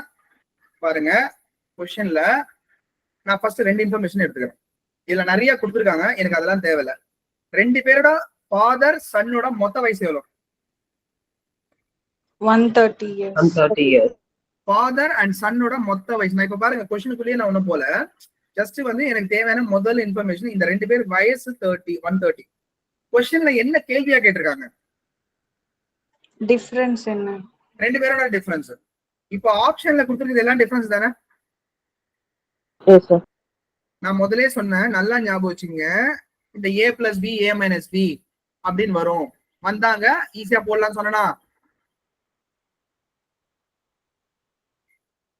a plus B a minus B. இந்த இடத்துல ஃபாதர் அப்புறம் சன், அப்புறம் ஃபாதர் அப்புறம் son. Father and son total எவ்வளோ? 130. 130. 130. இப்ப ஃபாதர் அண்ட் சன் டிஃபரன்ஸ் கேக்குறாங்க, அது எனக்கு தெரியாது. ஆனா ஆப்ஷன்ல இருக்கா இல்லையா? Yes, sir. ஆப்ஷன்ல இருக்கா இல்லையா? இருக்கு. இப்ப யோசிச்சு பாருங்க, இங்க நல்லா கவனிங்க எப்படி நான் போறேன்னு பாருங்க. ஃபர்ஸ்ட் ஆப்ஷன்ல ஆன்சர் என்ன இருக்கு? 30 years. அந்த 30 அப்படியே எடுத்துக்கிறேன். கவனிங்க, அந்த 30 அப்படியே எடுத்துக்கிறேன். சில பேர் என்ன சார் சொல்றீங்க, புரியல சார்னு கொஞ்சம் வெயிட் பண்ணுங்க, நான் சொல்றது புரியும். இப்போ நான் என்ன பண்றேன், எனக்கு டோட்டல் வயசு 2 பேருக்கு கொடுத்துட்டாங்க, ஆனா டிஃபரன்ஸை கண்டுபிடிக்க சொல்லியிருக்காங்க. நான் ஆப்ஷன் எடுத்துக்கிறேன் டைரக்டா. 30ன்றது ஃபர்ஸ்ட் ஆப்ஷன், இங்க இருக்கிறது 30ன்றது ஃபர்ஸ்ட் ஆப்ஷன், அதை எடுத்துக்கிறேன். அதை இப்படியே இங்க சப்ஸ்டிட் பண்றேன். இப்போ நான் சொன்ன மெத்தட் பிரகாரம் கொஞ்ச நேரத்துக்கு முன்னாடி தான் சொன்னேன், a plus B a minus B, X plus Y X minus Y, அப்புறம் p plus Q B minus Q, அப்புறம் அந்த மாதிரிலாம் வந்ததுன்னா ஃபர்ஸ்ட் வர வேல்யூவை கண்டுபிடிக்கிறதுக்கு என்ன பண்ணணும்? ஆட் பண்ணி டிவைட் பண்ணு. ஆட் பண்ணுங்க. 160. டிவைட் பண்ணா பாதி ஆக்கினா எவ்வளவு வரும்? 80. அப்ப அப்பாவோட வயசு 80. இந்த கணக்கு பிரகாரம், இந்த ஆப்ஷன் 1 பிரகாரம். சரியா? அதே மாதிரி பையனோட வயசு வேணும்னா என்ன பண்ணணும்? 50. டிஃபரன்ஸ் எடுக்கணும். அப்ப 130க்கும் 30க்கும் டிஃபரன்ஸ் எடுக்கணும். எத்தனை எவ்வளவு வந்துரும்? 50. 100 பாதி ஆக்கினா 50. அவ்வளவுதான்ப்பா. இப்ப யோசிச்சு பாருங்க. இப்போ இந்த மாதிரி கொஸ்டின் வருதுன்னா நான் சொல்ற மாதிரி இங்க பாருங்க, நான் 80 எழுதிக்கிட்டேன், 50 எழுதிக்கிட்டேன். நல்லா கவனிங்க, 80 எழுதினேன், 50 எழுதினேன். இப்போ நல்லா கவனிங்க, இங்க இருக்கிற இந்த 50 அப்படியே அப்பா தலை மேல எழுத போறேன். இங்க 50. சரியா? இங்க வரதெல்லாம் ஃபாதர் வயசு, இங்க வரதெல்லாம் சன்னோட வயசு. நல்லா யோசிங்க. அப்பனா இந்த கேப் எத்தனை வருஷம்? 30, sir. 30 years. அப்போ 80 வயசு அப்பா வயசு, இப்போ 30 வருஷத்துக்கு முன்னாடி அப்பா வயசு 50. அதே மாதிரி பையனோட வயசு இப்ப 50 வயசு. அப்ப அப்பாவோட பையனோட வயசு எவ்வளவா இருக்கும் 30 வருஷத்துக்கு முன்னாடி? 20. 20. 30 வருஷத்துக்கு முன்னாடி எவ்வளவு பாருங்க, 20 இருக்கும். இப்ப பாருங்க, 30 வருஷத்துக்கு முன்னாடி அப்பாவோட வயசு என்னவா இருந்ததோ அதுதான் இப்ப பையனோட வயசு 1. அதே மாதிரி அந்த டைம்ல பையனோட வயசு என்னவா இருந்ததோ அத மாதிரி அப்பாவோட வயசு 4 மடங்கு இருக்கு. கரெக்டா? Yes, sir. அவ்வளவுதான், வேற ஒண்ணுமே இல்ல. அவ்வளவுதான். இததான் அங்க கொடுத்துருக்காங்க பாருங்க. இததான் எக்ஸாம்ல கொடுக்குறாங்க. இப்படி போடுங்க, ஆன்சர் வந்துரும். அவ்வளவுதான். புரியுதா? Yes, sir. ஒருவேளை நான் வந்து ஃபர்ஸ்ட் ஆப்ஷன் எனக்கு வந்துச்சு, ஓகே சரி, இந்த இடத்துல லக்கிலி நமக்கு வந்துச்சு. பட் எனக்கு அந்த ஆப்ஷன் வரலன்னா டெஃபினட்டா என்ன, எனக்கு இந்த இது மேட்ச் ஆகாது. அவங்க சொன்ன மாதிரி 4 மடங்குன்றது எனக்கு கண்டிப்பா மேட்ச் ஆகாது. புரியுதா? அப்ப ஆகலைன்னா அது தப்புன்னு அர்த்தம். அவ்வளவுதான். ஏன்னா கொஸ்டின் அவங்க என்ன கொடுத்துருக்காங்க, இப்ப கொஸ்டினை படிச்சு பாருங்க, புரியும். A father said to his son, n years, இந்த n ன்றது 30. 30 years back I was as old as you are now. 30 வருஷத்துக்கு முன்னாடி என் வயசு என்னன்னா, உனக்கு இன்னைக்கு என்ன வயசு அதான்ப்பா எனக்கு இருந்தது. இன்னைக்கு உன் வயசு 50. சரியா? இன்னைக்கு என் வயசு 80. ஆனா 30 வருஷத்துக்கு முன்னாடி என் வயசு உன்னோட இன்னைக்கு இருக்கிற வயசு 50 இருந்தது அப்படின்றத அப்பா சொல்லியிருக்காரு. அப்புறம் my present age is 4 times your age 30 years back. உன் வயசு 30 வருஷத்துக்கு முன்னாடி என்னவா இருக்கோ அத மாதிரி இன்னைக்கு என் வயசு அந்த வயசு மாதிரி 4 மடங்கு இருக்கு அப்படின்றாரு. இவ்வளவுதான். சோ இந்த சென்டென்ஸ் குள்ள போவே வேணாம், ஜஸ்ட் இந்த மாதிரி போடுங்க. அதுவே நம்பர் ஆஃப் டைம்ஸ், அந்த நம்பர் ஆஃப் டைம்ஸ் மட்டும் இம்பார்ட்டன்ட். 4 டைம்ஸ்ன்றது எந்த ஆப்ஷனுக்கு வருதோ அது கரெக்ட். அவ்வளவுதான். புரியுதா சொல்றது? நான் இப்ப சொன்ன மாதிரி நீங்க எழுதும் போது நான் சொன்ன மாதிரி இதெல்லாம் வந்து எழுதணும்னு அவசியம் இல்லப்பா. என்ன சார் இவ்வளவு எழுதிட்டு ஈஸின்னு சொல்றீங்களே நீங்க யோசிப்பீங்க. நல்லா கவனிங்க, இங்க நான் போட்டு காட்டுறேன். ஒரு நிமிஷம் இருங்க, தேவையில்லாம் எரேஸ் பண்ணிக்கிறேன். நல்லா கவனிங்க. இந்த 130 இந்த 30 பார்த்த உடனே எனக்கு அப்பா வயசு வந்து கூட்டி பாதியாக்கணும், அப்ப 80. பையன் வயசு சப்ட்ராக்ட் பண்ணி பாதியாக்கணும், அப்ப 50ன்னு தெரிஞ்சு போச்சு. அப்போ பையனோட வயசை தூக்கி இந்த இடத்துல அப்பாவோட வயசு முன்னாடி இருந்த வயசுக்கு போட்டுறணும். அப்போ ஆட்டோமேட்டிக்கா இது 30 வருஷம் கேப் வருது. அப்போ ஆட்டோமேட்டிக்கா இங்க 30 வருஷம் கேப் வந்தா இங்க 20 வந்துடும். அப்போ இங்க கேள்வி வந்து இது மட்டும் நீங்க கிராஸ் மட்டும் செக் பண்ணி போதும். அப்ப இது 4 மடங்கு, இங்க இருக்கிறது மாதிரி இது 4 மடங்கு, இது 4 மடங்குன்றது இருக்கு, செட் ஆயிடுச்சு, வந்துருச்சு. ஒருவேளை மத்த ஆப்ஷன் செக் பண்ணும்போது வரலன்னா அது தப்புன்னு அர்த்தம். அவ்வளவுதான், வேற ஒண்ணுமே இல்ல. புரியுதா? Yes, sir. Sir. நம்ம ரிவர்ஸ் இன்ஜினியரிங் பண்றோம், வேற ஒண்ணுமே இல்ல. புரியுதா புரியலையாப்பா சொல்றது? புரியுது சார். நான் பேசுறது கேக்குதா? Yes sir. கேக்குதுங்க சார். நீங்க பேச எனக்கு கேட்கல, ஒரு நிமிஷம். நீங்க பேச ஹலோ, நான் பேசுறது உங்களுக்கு கேக்குதா? Yes Yes, sir. நீங்க பேச எனக்கு கேட்கல. ஓகே, மியூட் ஆயிட்டு இருக்கு. எனக்கு எப்படி மியூட் ஆச்சுன்னு தெரியல. சரி, ஓகே, மியூட் ஆயிட்டு இருக்கு. ஆனா நான் கேட்டுட்டே இருக்கேன், நீங்க பேச எனக்கு கேட்கல. சரி சரி, ஓகே. சரி, புரிஞ்சுதா புரியலையா சொல்லுங்க. Yes sir. Yes, sir. இந்த மாதிரி வந்து அப்படி போட்டுருங்க, கஷ்டப்பட்டு ஏன் போட்டுட்டு இருக்கீங்க? சரியா? ஓகே, ஃபைனலா இன்னொரு ஆன்சர். இது வந்து ஃபுல் அண்ட் ஃபுல் மெஷர்மெண்ட்ஸ் பா. அதாவது நம்ம வந்து பாத்தீங்கன்னா இது தெரிஞ்சா போட போறோம், இல்லைன்னா விட்டுரும், அவ்வளவுதான். 1 மீட்டர் கியூப்ன்றது 1000 லிட்டர்ஸ்க்கு ஈக்குவல். 1 மீட்டர் கியூப்ன்றது என்னன்னா ஒண்ணும் இல்லப்பா, ஒரு கியூப்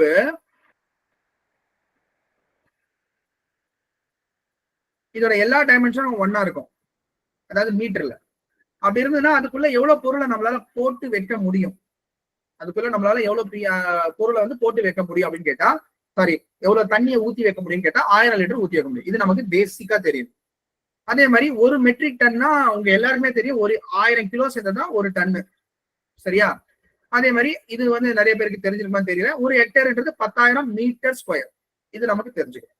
மெஜாரிட்டி இந்த ஃபர்ஸ்டும் தேர்டும் சில பேருக்கு தெரியாது, அது மட்டும் தெரிஞ்சுக்கங்க. ஆனா இந்த ரெண்டாவது நிறைய வாட்டி நீங்க இந்த லாரியோட டன்ன்றது நம்ம அந்த வார்த்தையை கேள்விப்பட்டிருக்கோம். ஸோ அதனால 1000 கிலோ சேர்ந்தது ஒரு டன், அவ்வளவுதான், வேற ஒண்ணும் இல்லை.